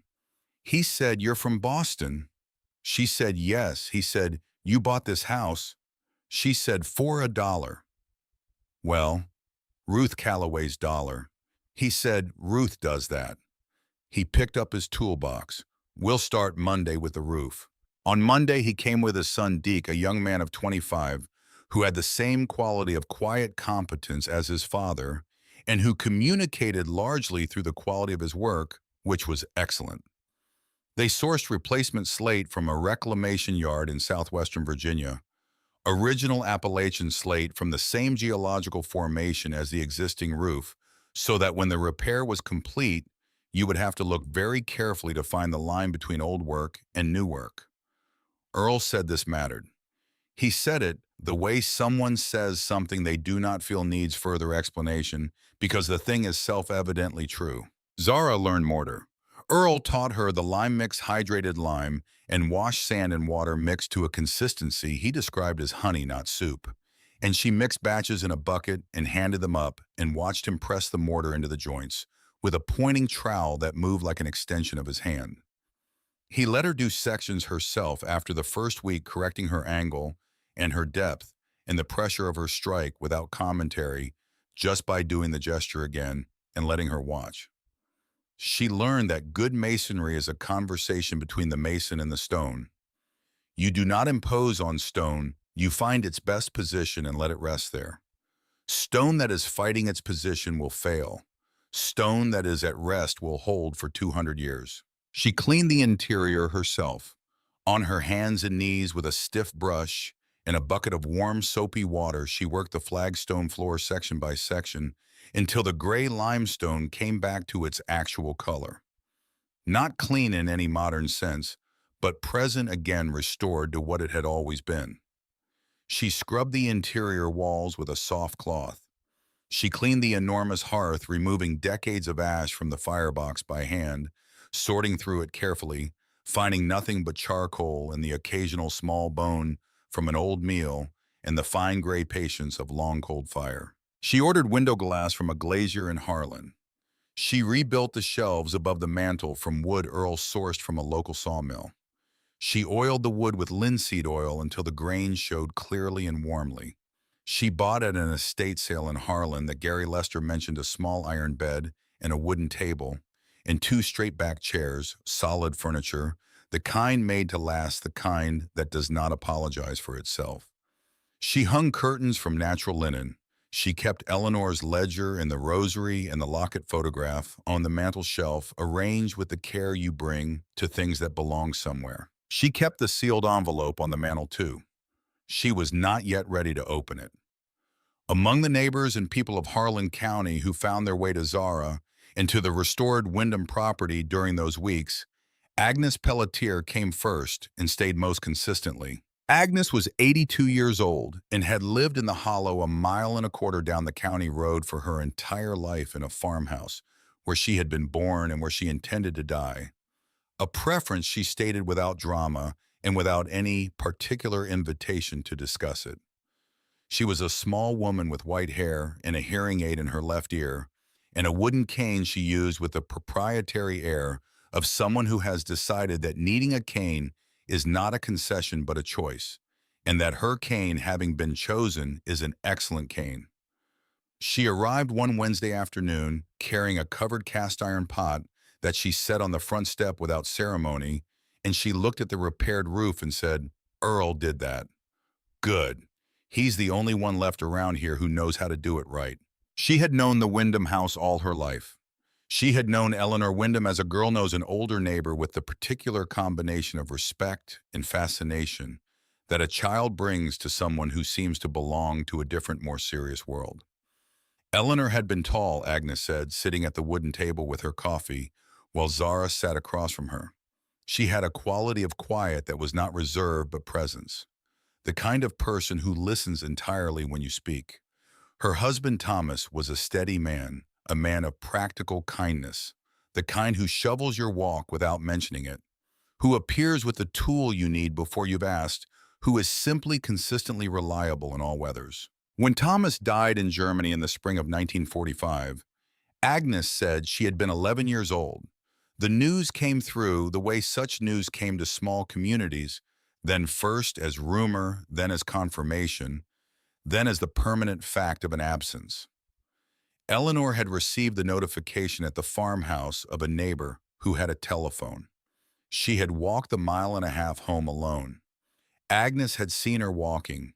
She had been standing at the road end of their lane, and Eleanor had walked past, and she had looked at Eleanor's face, and she had understood that some things could change a person at a level so fundamental that what you were looking at afterward was not quite the same person, though the same body was carrying it. She had not known how to say any of this at 11. She was saying it now. She never remarried, Agnes said. She stayed in the Hollow for 8 more years, and then one day in 1953, she was gone.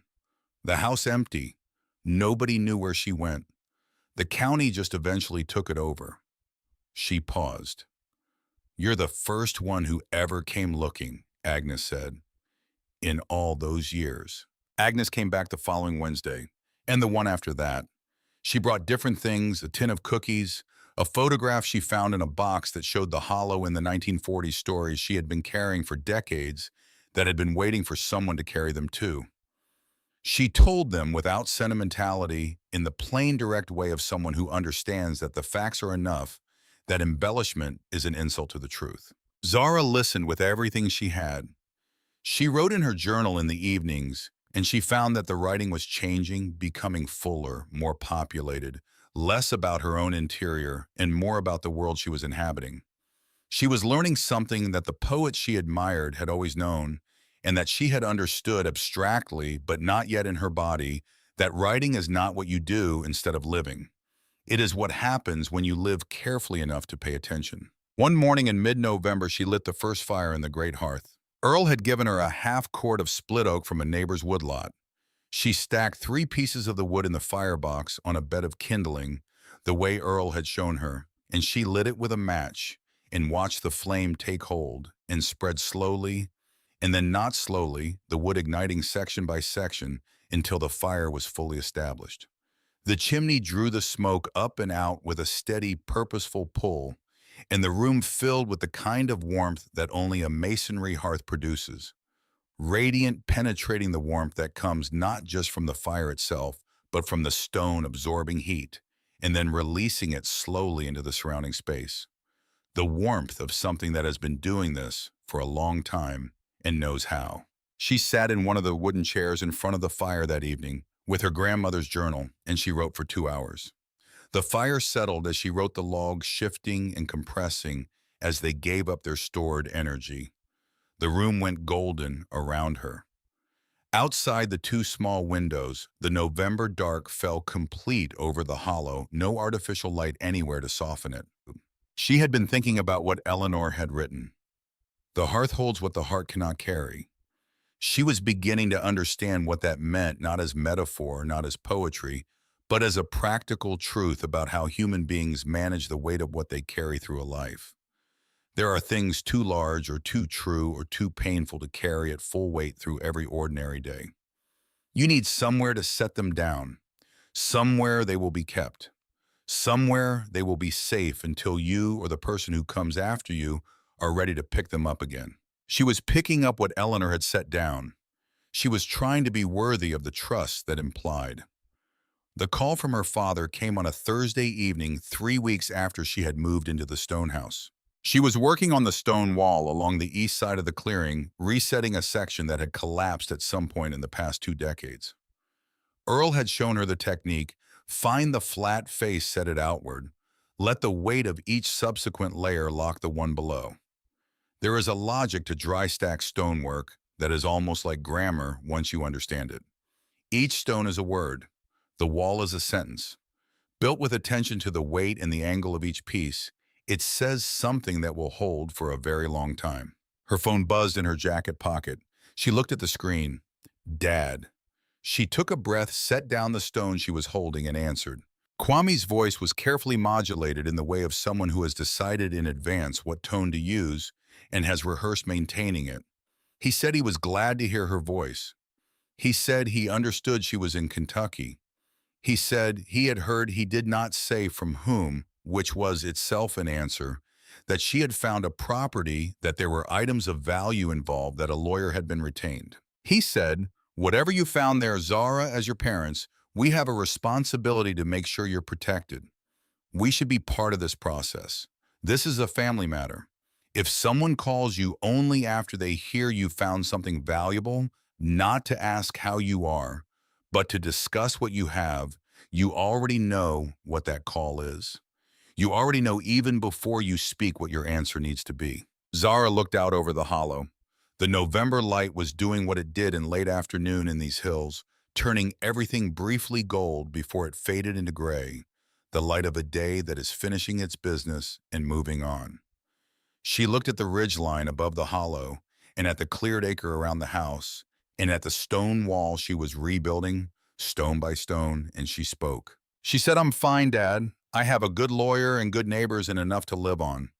I'm taking care of myself. He said her name. He said the word family again. She said, I know where you are. I know how to reach you. If I need you, I'll call. But you packed my suitcase on my birthday, and the things I've found here are mine legally and in every other way that matters. Eleanor Wyndham left them for whoever came next and needed them. I came next. I needed them. There's nothing to negotiate. There was a silence of some length. Kwame said, I hear you. She waited. He said after a moment, I hear you. We'll talk when you're ready. She said, okay. She ended the call and put the phone back in her jacket and picked up the stone she had set down and found its flat face and placed it in the wall. She worked until the light was gone. If you're finding this story at a moment when you need it, please take a moment and subscribe to this channel. And tell us in the comments, has a place ever felt like it was waiting for you before you knew you were coming? We want to hear from you. That evening by firelight, she opened Eleanor's ledger to the later entries. She had been reading it incrementally, the way you read something that requires time between readings, that asks you to sit with what you've read before you take in more. The wartime entries were few and brief, written in moments when Eleanor had returned to the Hollow during leaves from her work in Pittsburgh.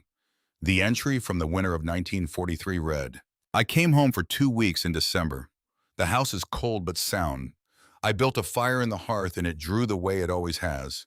And I sat in front of it for the better part of an evening and felt for the first time since August something close to peace.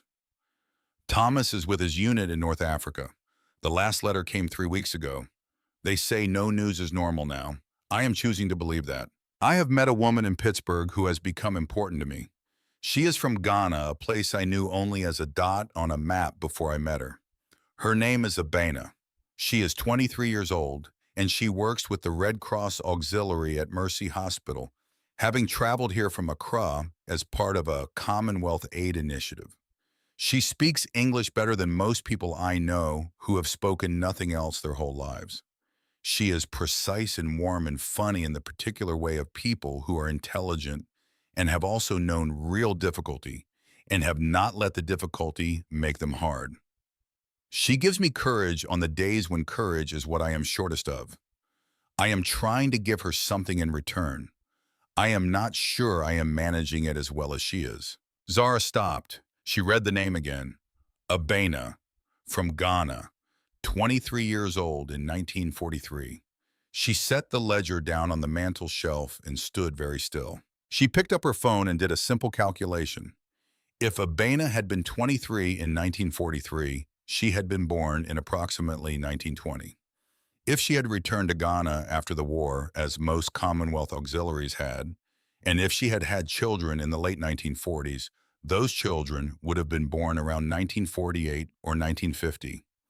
which would make them in their mid-70s now, which would make their children born in the 1970s or 1980s, roughly Kwame's age. She stood at the fireplace in the stone house in Harlan County, Kentucky, with the November dark pressing against the windows, and she understood something that she could not yet fully prove. She continued reading. The 1944 entry was dated March, and it was short. Thomas is in France. The last letter came 6 weeks ago, and they say this is normal now, and I am continuing to believe it because I have no other choice. Abena has gone back to Accra. We said goodbye at the hospital entrance on a cold morning. She gave me something before she went, a ring she had been wearing since I had known her, a gold band with a turquoise stone. She said it had traveled a long way already and had more traveling to do. She said, take it and let it find its way. I did not fully understand what she meant. I put it on my finger and I have worn it since.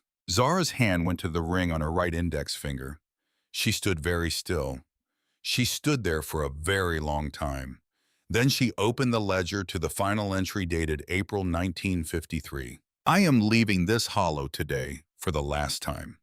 I am 63 years old, and I am moving to Cincinnati to live with my niece who has been asking me to come for years, and who is a good woman and who needs me nearby. There is nothing left for me here. Thomas is gone. The farm does not pay. My hands are not strong enough anymore for what the land asks. I am leaving what is beneath the hearthstone where I put it 11 years ago. I have not been able to bring myself to dig it up. The jewelry belonged to Thomas's mother and to mine and to Abena. Her ring is with the others. Now I wore it until last winter and then could not wear it anymore because wearing it made the missing too large, and the missing is already large enough. The money is what Thomas and I saved in the years before the war, plus my wages in Pittsburgh, plus what remained of Thomas's pension. Take it. Use it. It belongs to whoever finds it and needs it. There is also an envelope. It is sealed. You will see the markings. Inside it is something I should have sent a long time ago. The truth about how Thomas died in his own words, written in the days before the second engagement that killed him. He gave it to a Red Cross volunteer to send to me, and she did, and I have kept it for 8 years and could not send it and could not destroy it. I leave it to whoever finds this place next. If you are braver than I was, and I hope you are, do what is right with it. The men who died in that incident deserve to have the record corrected. I could not find the courage. I am sorry for that. The hearth holds what the heart cannot carry. I have believed this my whole life. I believe it still. I leave all of this in its keeping. Whoever you are, the house was glad to hold this for you. I hope it is glad to hold you now. Eleanor Ann Wyndham, April 1953. Zara read the entry twice. Then she set the ledger down very carefully on the mantel shelf, and she looked at the sealed envelope with its faded government marking, and she felt the full weight of what she had been trusted with. She had always thought of the hearthstone as a hiding place. She understood now that it was something else. It was a trust. Eleanor Wyndham had not hidden these things because she was afraid someone would take them. She had hidden them because she was entrusting them to the future, to whoever the future would send to a person she could not know and could not see, but whose existence she believed in, with enough conviction to leave them everything she had. Zara looked at the ring on her right index finger. Abena's ring, her great-grandmother's ring. They came on a Saturday morning in the 3rd week of November. Zara was working at the stone wall along the east side of the clearing, resetting a section that had fallen at some point in the past 20 years, stone by stone. Each piece turned until she found its flat face and placed it where Earl had taught her to place it. The morning was cold and brilliant, the sky the particular deep blue that November produces after the first hard frost, and the remaining oak leaves were glowing amber against it with the specific intensity of color that comes just before it's gone. She heard the car before she saw them, the engine moving slowly down the county road, the change in sound as it stopped. 2 sets of footsteps on the path. She knew the sound of footsteps on that path, now knew which roots caused a stumble, which flat stones rang differently than the others. These footsteps were careful, deliberate, the footsteps of people who were unfamiliar with the path and were not going to be rushed by that unfamiliarity. They came over the rise together, Kwame first in his charcoal wool coat, Ifua behind him in her good boots, with her hair pinned back and her face composed. Both of them stopped when they saw the house. They stood there for a moment looking at it, at the repaired roof, at the clean stone walls, at the smoke rising from the chimney, at the stone walls Zara had been rebuilding along the east edge of the clearing. She watched them look. She watched something move across her father's face that she could not immediately categorize. Something between what he had expected and what was actually in front of him. Then they looked at her. She set down the stone she was holding and walked toward them. No one spoke for a moment. The clearing was quiet except for the wind moving through the top of the oaks at the forest edge and the distant sound of the creek running high with November rain. Kwame spoke first. He said they had driven from Boston. He said they were concerned. He said that whatever she had found here, they were her family, and family work things out together. He said they could be a family again. Zara looked at him for a moment. She looked at her mother, who was watching her with an expression she had not seen before. Not composure exactly, but something beneath composure. Something that had cracked during 20 hours of driving south and west through the night, that had let in a quality of feeling that composure had been managing to exclude. She said, "I know you're my family. That doesn't change. But being my family and having a claim on what I found are two different things." Eleanor Wyndham left everything beneath that hearthstone for whoever came next and needed it. She wrote it down in detail, dated it, signed it. I've had a lawyer confirm it. The items are mine legally and in every other sense that matters. Kwame started to speak. She continued, not loudly, not with any heat she didn't have. "You're good people, both of you. I know you are. You worked incredibly hard to give me a good life. I understand that. And you packed my suitcase on my 18th birthday and changed the code on the front door, and I walked out with $300, and I found this place, and I fixed this roof, and relaid this floor, and I'm rebuilding this wall, and I did all of it. So I'm not angry. But there's nothing to negotiate." She looked at them both. She said, "I made coffee this morning. Come inside." And then she turned and walked toward the house, and after a moment, she heard their footsteps behind her on the flagstone path. They stood in the center of the stone room and looked at what she had made of it. She watched her father put his hand on the interior wall, the flat of his palm against the limestone, the way an engineer touches things he wants to understand. She watched him press and feel the solidity of it, the 2-foot thickness, the strength of the lime mortar in the joints. She watched something shift in his expression. He said, "Earl Dunning did this work." She said, "With me. He taught me the mortar." He looked at her. She said, "I'll show you if you want." Ifua was looking at the mantel shelf, at the ledger and the rosary and the locket photograph of Thomas and Eleanor Wyndham.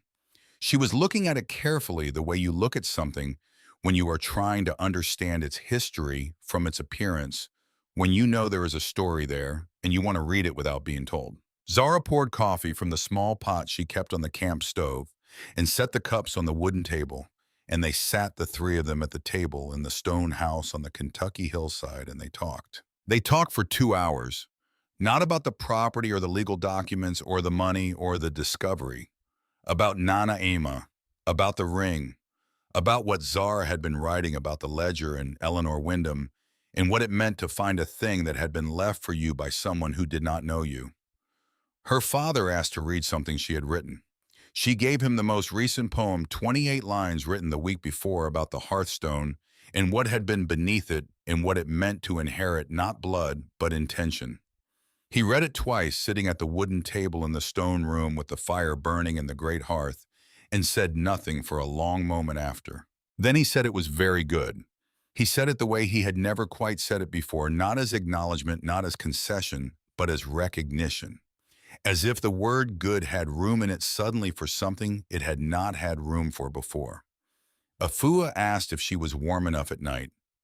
Zara said she was. When they left in the early afternoon, walking back down the path to the county road, Nobody had wept, and nobody had shouted, and nothing had been resolved in the final permanent cinematic way that does not actually happen in families.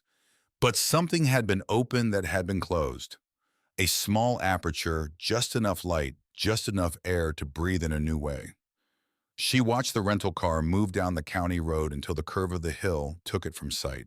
Then she turned back to the stone wall and kept working. Earl Dunning found the second thing 2 weeks later. He had been repointing the interior of the north wall, the wall behind and around the fireplace, working methodically from left to right across the surface, raking old mortar from the joints with a narrow chisel and pressing in new lime mortar with a pointing tool. Section by section, joint by joint, the deliberate and careful work of someone who understands that the difference between a wall that holds for a century and one that fails in a decade is in the mortar joints and the attention paid to the small spaces between. He was working a section approximately 4 feet to the left of the fireplace opening at chest height when he stopped. He tapped the wall with one knuckle twice, moving along a section of perhaps 2 feet. Then he stopped and tapped again on the stones immediately to either side of that section. He said without turning around, "Something's different here." Zara came over. He tapped again and she could hear it, a slight difference in resonance between the identified section and the surrounding wall, subtle but real. The way a hollow space differs in sound from a solid one, even when the surface looks identical. He took out his penknife and ran the point along the mortar joints within the section. Then he looked at her. He said, "This mortar's sitting on the surface. It's not bonded in. Somebody put this here to look like the rest of the wall, but they didn't take it deep." He worked carefully, removing the surface mortar joint by joint, exposing the stone edges beneath. Then he pressed on one stone with his palm, testing for movement. He moved to another, then a third. The third stone shifted. He worked it free with both hands slowly, the stone coming out in a controlled way, and behind it was a void, a cavity in the thickness of the wall itself, smaller than the one beneath the hearthstone, but deliberately constructed, lined with flat stones on all sides, roughly 18 inches wide by 12 inches tall by 10 inches deep. Inside was a single object, a photograph album, small the size of a hardcover book bound in dark brown leather that had dried and cracked with age but held together. Zara lifted it out. It was lighter than she expected, as if the air inside the cavity had been very dry. She brought it to the table. She opened it. The photographs were mounted on heavy cardstock, each protected by a tissue paper overlay, each captioned in Eleanor Wyndham's handwriting on the card below. The album covered roughly 12 years' photographs of the Hollow and the house and the surrounding land in the 1930s and early 1940s. Photographs of Thomas Wyndham at various ages working in the fields, standing at the creek, sitting on the front step of the house with the expression of a man who is entirely at ease in a specific place.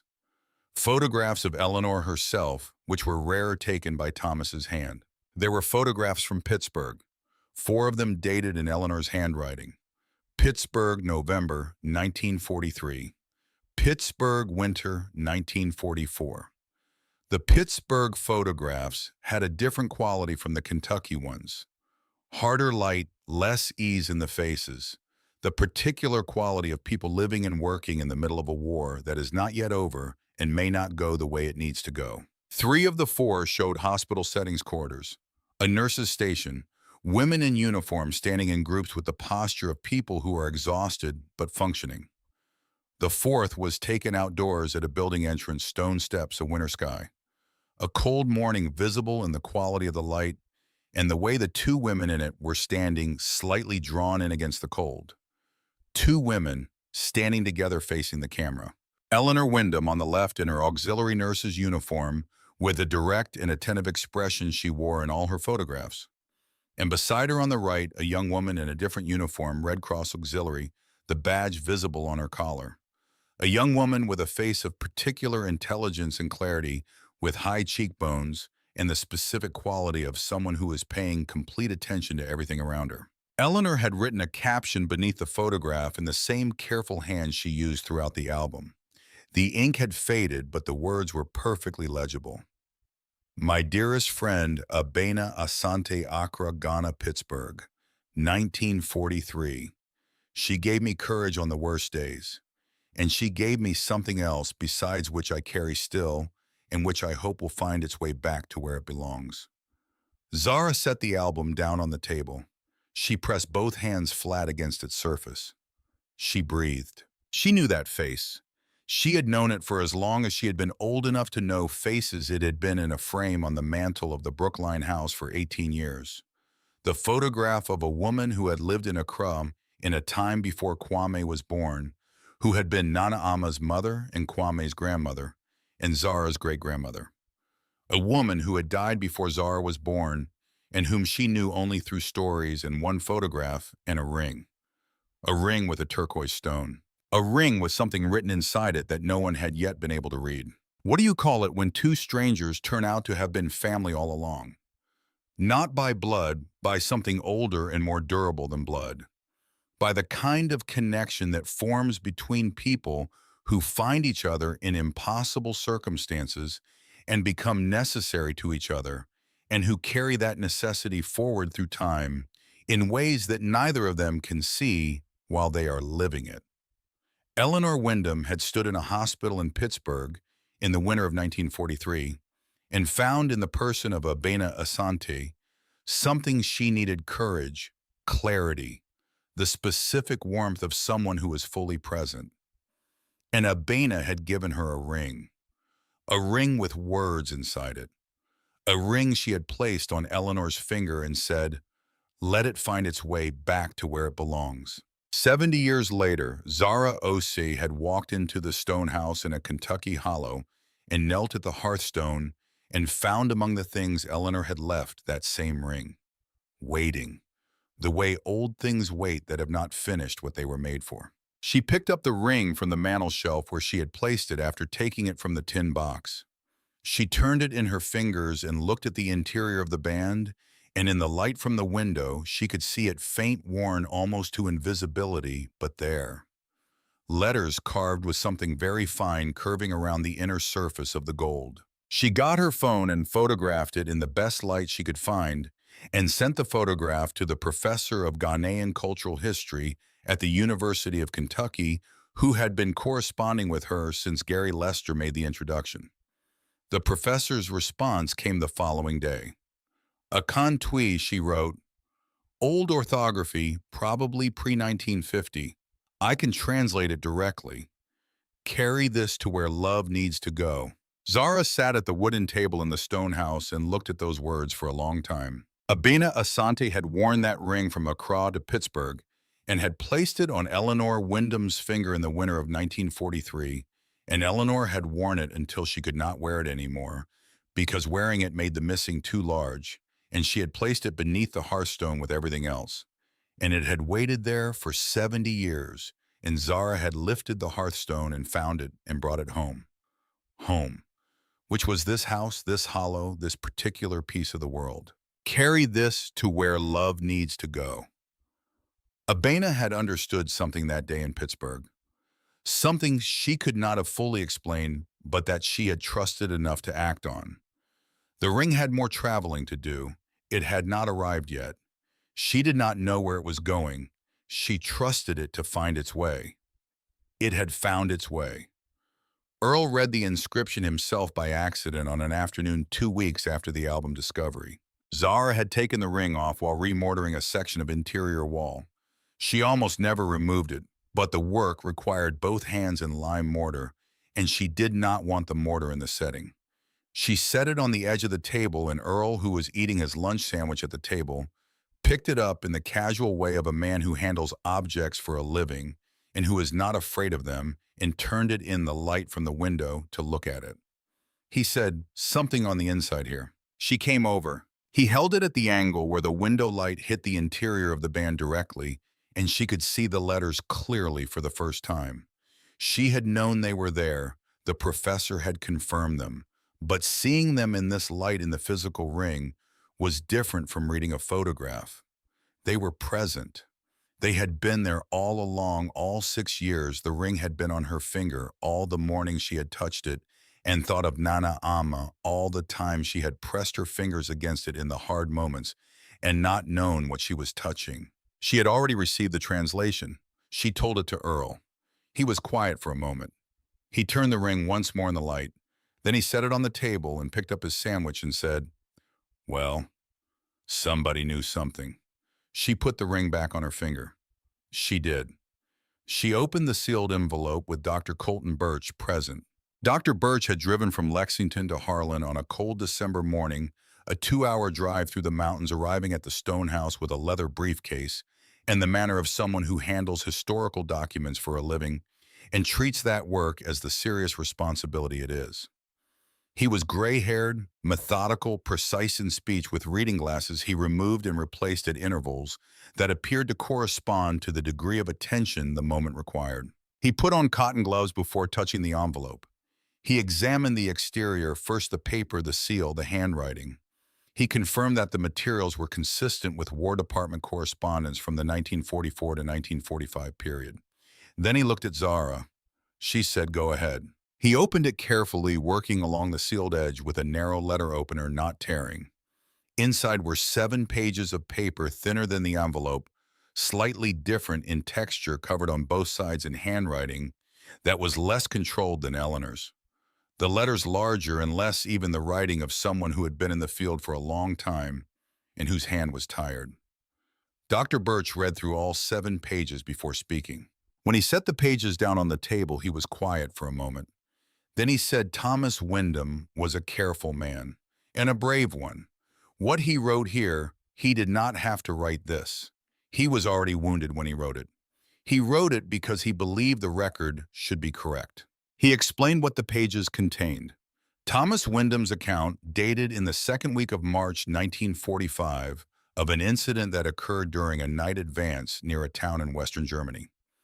An incident in which his unit had come under artillery fire from American positions, friendly fire, the kind of catastrophic error that war produces, and that the machinery of war then has to manage in the aftermath. 3 soldiers were killed, 2 others, including Thomas, were wounded. The unit's commanding officer had filed a report attributing the casualties to enemy fire. Thomas had written 7 pages documenting with the precision of someone who had been awake and present for every moment what had actually happened. He had given the pages to a Red Cross volunteer with instructions to send them to Eleanor. She had received them, she had read them, and then she had kept them for 8 years, afraid of what sending them would cost her: the confrontation with the Army's account, the challenge to the official record, the ordeal of being the widow who would not let it go, and had finally placed them beneath the hearthstone and written in her last entry that she hoped whoever found them would be braver. Dr. Birch said he would submit the materials to the Army's Historical Records Division with a formal letter of context and a request for review. He had done this before with similar documents. The process was slow, but correctness mattered, he said, even when speed did not accompany it. He said the men who died in that incident were real men with real families. They deserve an accurate record. Zara looked at the 7 pages on the table. At Thomas Wyndham's handwriting, the tired, careful, deliberate handwriting of a man in his late 40s, wounded in the last weeks of a war that had already taken more than it should have, writing down the truth because he could not live with the alternative. She said, "I want to write about this." Dr. Birch looked at her. She said, "Not just the legal and historical side, the whole story. Eleanor leaving this hollow in 1942. Thomas's death. The cover-up, the hearthstone, Abena and the ring, all of it." Dr. Birch nodded slowly. He said, "I think you should." She wrote it over 3 weeks. She wrote at the wooden table in the stone house every morning after the fire was lit, and the coffee made by the particular quality of winter light that came through the 2 small windows of the Wyndham house, flat and gray and honest, the light of a season that does not make things prettier than they are. She wrote by hand in her grandmother's journal, first the way she wrote everything that mattered, and then she transferred to the laptop. It was not a poem. It was the most different thing from a poem she had ever written, which also made it the hardest. Poetry worked in compression, in the weight of the individual word, in what was implied rather than stated. Journalism worked differently. It required the full name of everything, the specific date, the chain of evidence, the clarity of sequence. But it required something else too, Something she had not known journalism could require the willingness to let the story be as large as it actually was, without reducing it to fit a form. The story was large. It was Eleanor Wyndham leaving her hollow in 1942 with a husband she loved. It was Thomas Wyndham dying in March 1945, with the truth in his hands, hoping someone would carry it forward. It was Eleanor keeping that truth for 8 years because she was afraid, and then leaving it beneath a hearthstone because she could not destroy it. It was Abena Asante traveling from Accra to Pittsburgh in 1943 and standing beside a woman in a hospital corridor and giving her courage and a ring with words inside it. It was a ring traveling from Pittsburgh back to Accra, from Accra down through a generation, to Nana Ama, from Nana Ama to Zara, in a Brookline living room on a rainy Saturday afternoon. It was an 18-year-old girl finding her way to a stone house in Kentucky with $180 and nowhere else to go. It was the hearthstone which had held all of it, which had held what the heart could not carry patiently for more than 70 years. She titled the piece, "What the Hearthstone Held." She submitted it to a serious magazine in New York, not a newspaper, not a content platform, but the kind of publication that runs long narrative nonfiction and treats the form with the respect it deserves and has readers who come to it specifically because they want the full story rather than the summary. The editor responded in 4 days. She said the piece was extraordinary. She said she wanted to run it in the February issue. She said she had not read anything quite like it in some time, that it had the quality of a thing that needed to be told and had found exactly the right person to tell it. It published in February. What happened next happened the way things happen in the age of the internet, quickly, from many directions at once, and in ways that were not entirely predictable. Veterans organizations shared it. Military history communities discussed the Thomas Wyndham case in detail on their forums. Several major publications linked to it. A radio program that focused on American historical memory reached out for an interview, which Zara did by phone from the stone house, her voice going out across the country while the fire burned in the great hearth behind her. And Agnes Pelletier sat in her chair by the window, listening, nodding occasionally at something she recognized. Letters arrived. Real letters, handwritten, mailed, arriving in the box at the end of the county road that Ruth Calloway had arranged for the property. Letters from veterans' families who had their own sealed envelopes, their own hearthstones, their own truths that had been held in hiding for decades, waiting for someone to carry them. Letters from people who had read the piece and recognized in Eleanor Wyndham's dilemma something they had faced themselves, the weight of knowing something true that cost too much to say. Letters from women who had loved men who died in wars and who had spent years afterward managing the official account of how they died, which was not always the actual account. One letter came from the Army's Historical Records Division. Formal measured acknowledging receipt of Thomas Wyndham's account in the opening of a review process. The process would take time. The record would be given full consideration. The letter closed with a sentence that she read twice: the names of all soldiers who served will be treated with the respect they are owed. She placed that letter on the mantel shelf beside the ledger and the rosary and the locket photograph of Thomas and Eleanor side by side, as if they were continuing a conversation that had been interrupted in March of 1945 and was now finally being resumed. A small press in Louisville wrote to her in March. They had read the piece and seen several of her poems published in a Kentucky literary magazine. They asked if she had a manuscript. She said she was working on one. She was. 6 months after Zara Osei had walked out of a Boston youth hostel with $180 and a destination she had found on the 5th page of a search result, the stone house in Harlan County, Kentucky, looked like what it had always been. Not a restored historic property, not a heritage project completed for display. A home. The kind that accumulates its character not from decoration, but from use, from the fire lit every morning, and the coffee made, in the journal open on the table, and the boots by the door. From the chair near the fire that had become Agnes's chair through the simple accumulation of her occupying it every Saturday afternoon. From the marks on the door frame where Zara had begun recording in the winter snow line. From the pair of coffee cups on the shelf, one used daily and one kept for company. Earl came by on a Thursday in April. He stood in the clearing and looked at the roof with the specific expression of someone assessing work they've done and finding it satisfactory, which is a different expression from pride, quieter, more settled. He looked at the wall along the east side that Zara had finished resetting stone by stone over the winter. He said, "Good work on that wall." She said, "You taught me." He looked at the house for a moment. He said Eleanor Wyndham would be glad to see it like this. She said she thought so too. He drove away down the county road. Agnes came that Saturday, as she came every Saturday, with a covered dishpot roast. This time the smell of it filling the single room the moment she set it on the table. She settled into her chair by the fire, and they talked the way they talked on Saturdays, which was without agenda, following whatever thread appeared and was worth following. Agnes talked about the spring, about the way the hollow looked when the redbuds bloomed along the creek, about which of the old apple trees on the property might still produce if they were properly pruned. She talked about neighbors and county business and the particular quality of the light in April after the hardest weeks of winter were gone. At one point, she looked at the mantel shelf at the ledger, the rosary, the locket photograph, the Army's letter, and she was quiet for a moment. Then she said Eleanor used to say that a hearthstone was the most important thing in a house, more than the walls or the roof. Because the walls and the roof keep the weather out, but the hearthstone is where the fire happens, and the fire is where the life is. Zara said she was right. Agnes said most things she said were right. She just didn't always have enough time to say them all.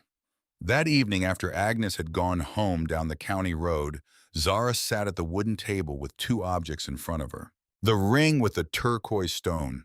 The ring Abena Asante had worn from Accra to Pittsburgh in 1943 that she had placed on Eleanor Wyndham's finger in the cold outside a hospital entrance, that Eleanor had worn until she could wear it no longer, that had spent 11 years beneath a hearthstone, that had been found by a girl from Boston who had come with nothing and needed everything, and that now lived on Zara's right index finger, the way it had lived on Nana Ama's, the way it had lived on Abena's, a daily weight, a daily reminder, a compass.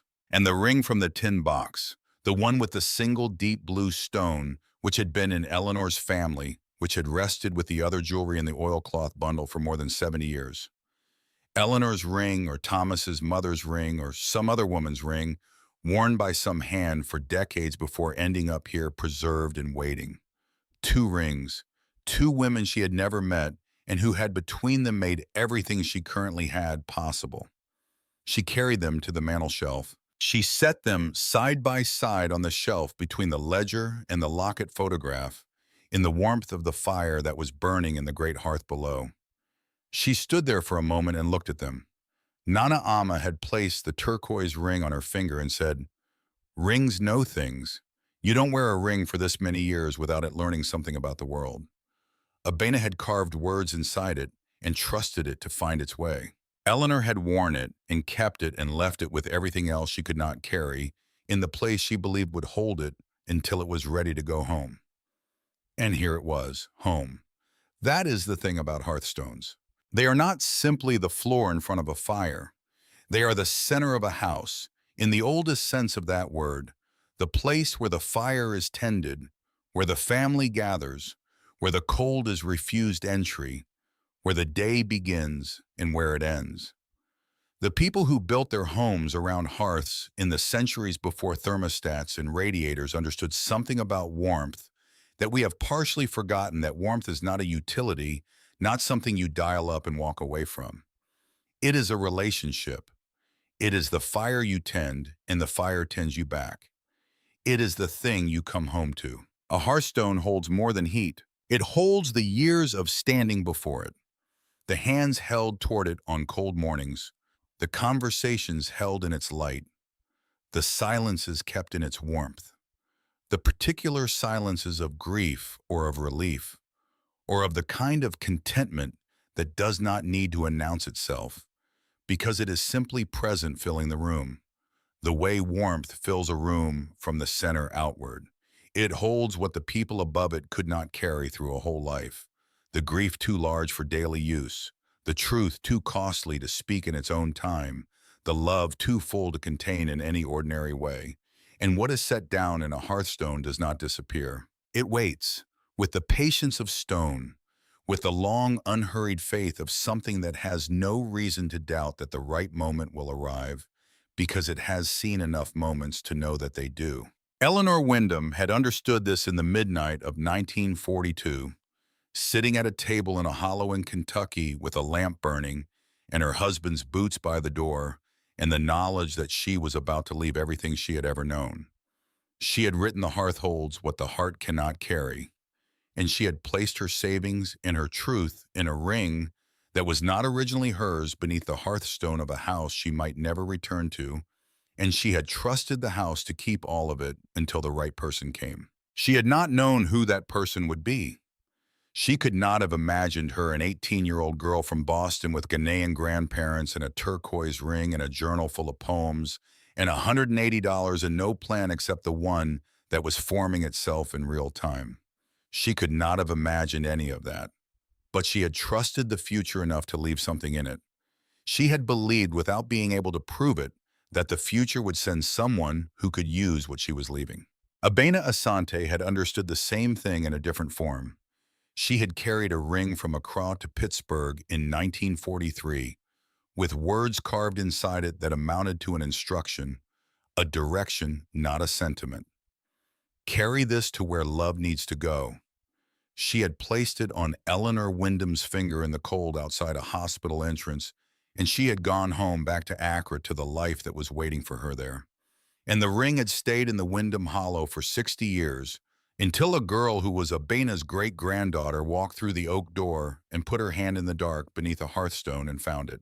The ring had known. Nana Ama had been right about that. Nana Ama had placed it on Zara's finger in a Brookline living room on a rainy October afternoon when Zara was 12 years old and had not yet become the person the ring was traveling toward, and she had said, "Rings know things."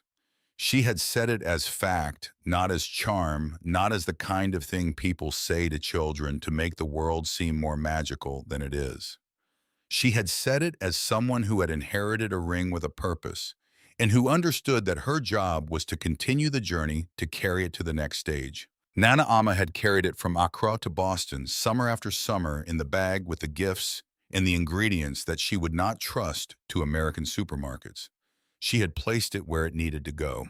The old stone house in Harlan County, Kentucky, had been waiting for Zara Osei for 70 years without knowing her name. It had held Eleanor Wyndham's secrets in its limestone walls with the patience of something that understands that some truths require a long time to find the right person to carry them. It had turned away 3 people who came with the wrong readiness or the wrong intention.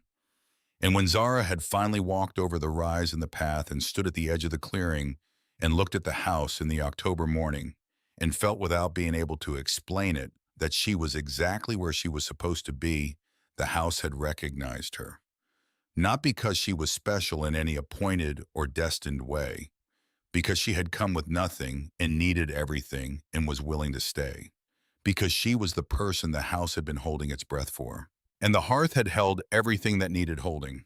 Thomas Wyndham's truth, 7 pages of careful, tired handwriting, had spent 71 years beneath a hearthstone waiting for someone who would send it where it needed to go.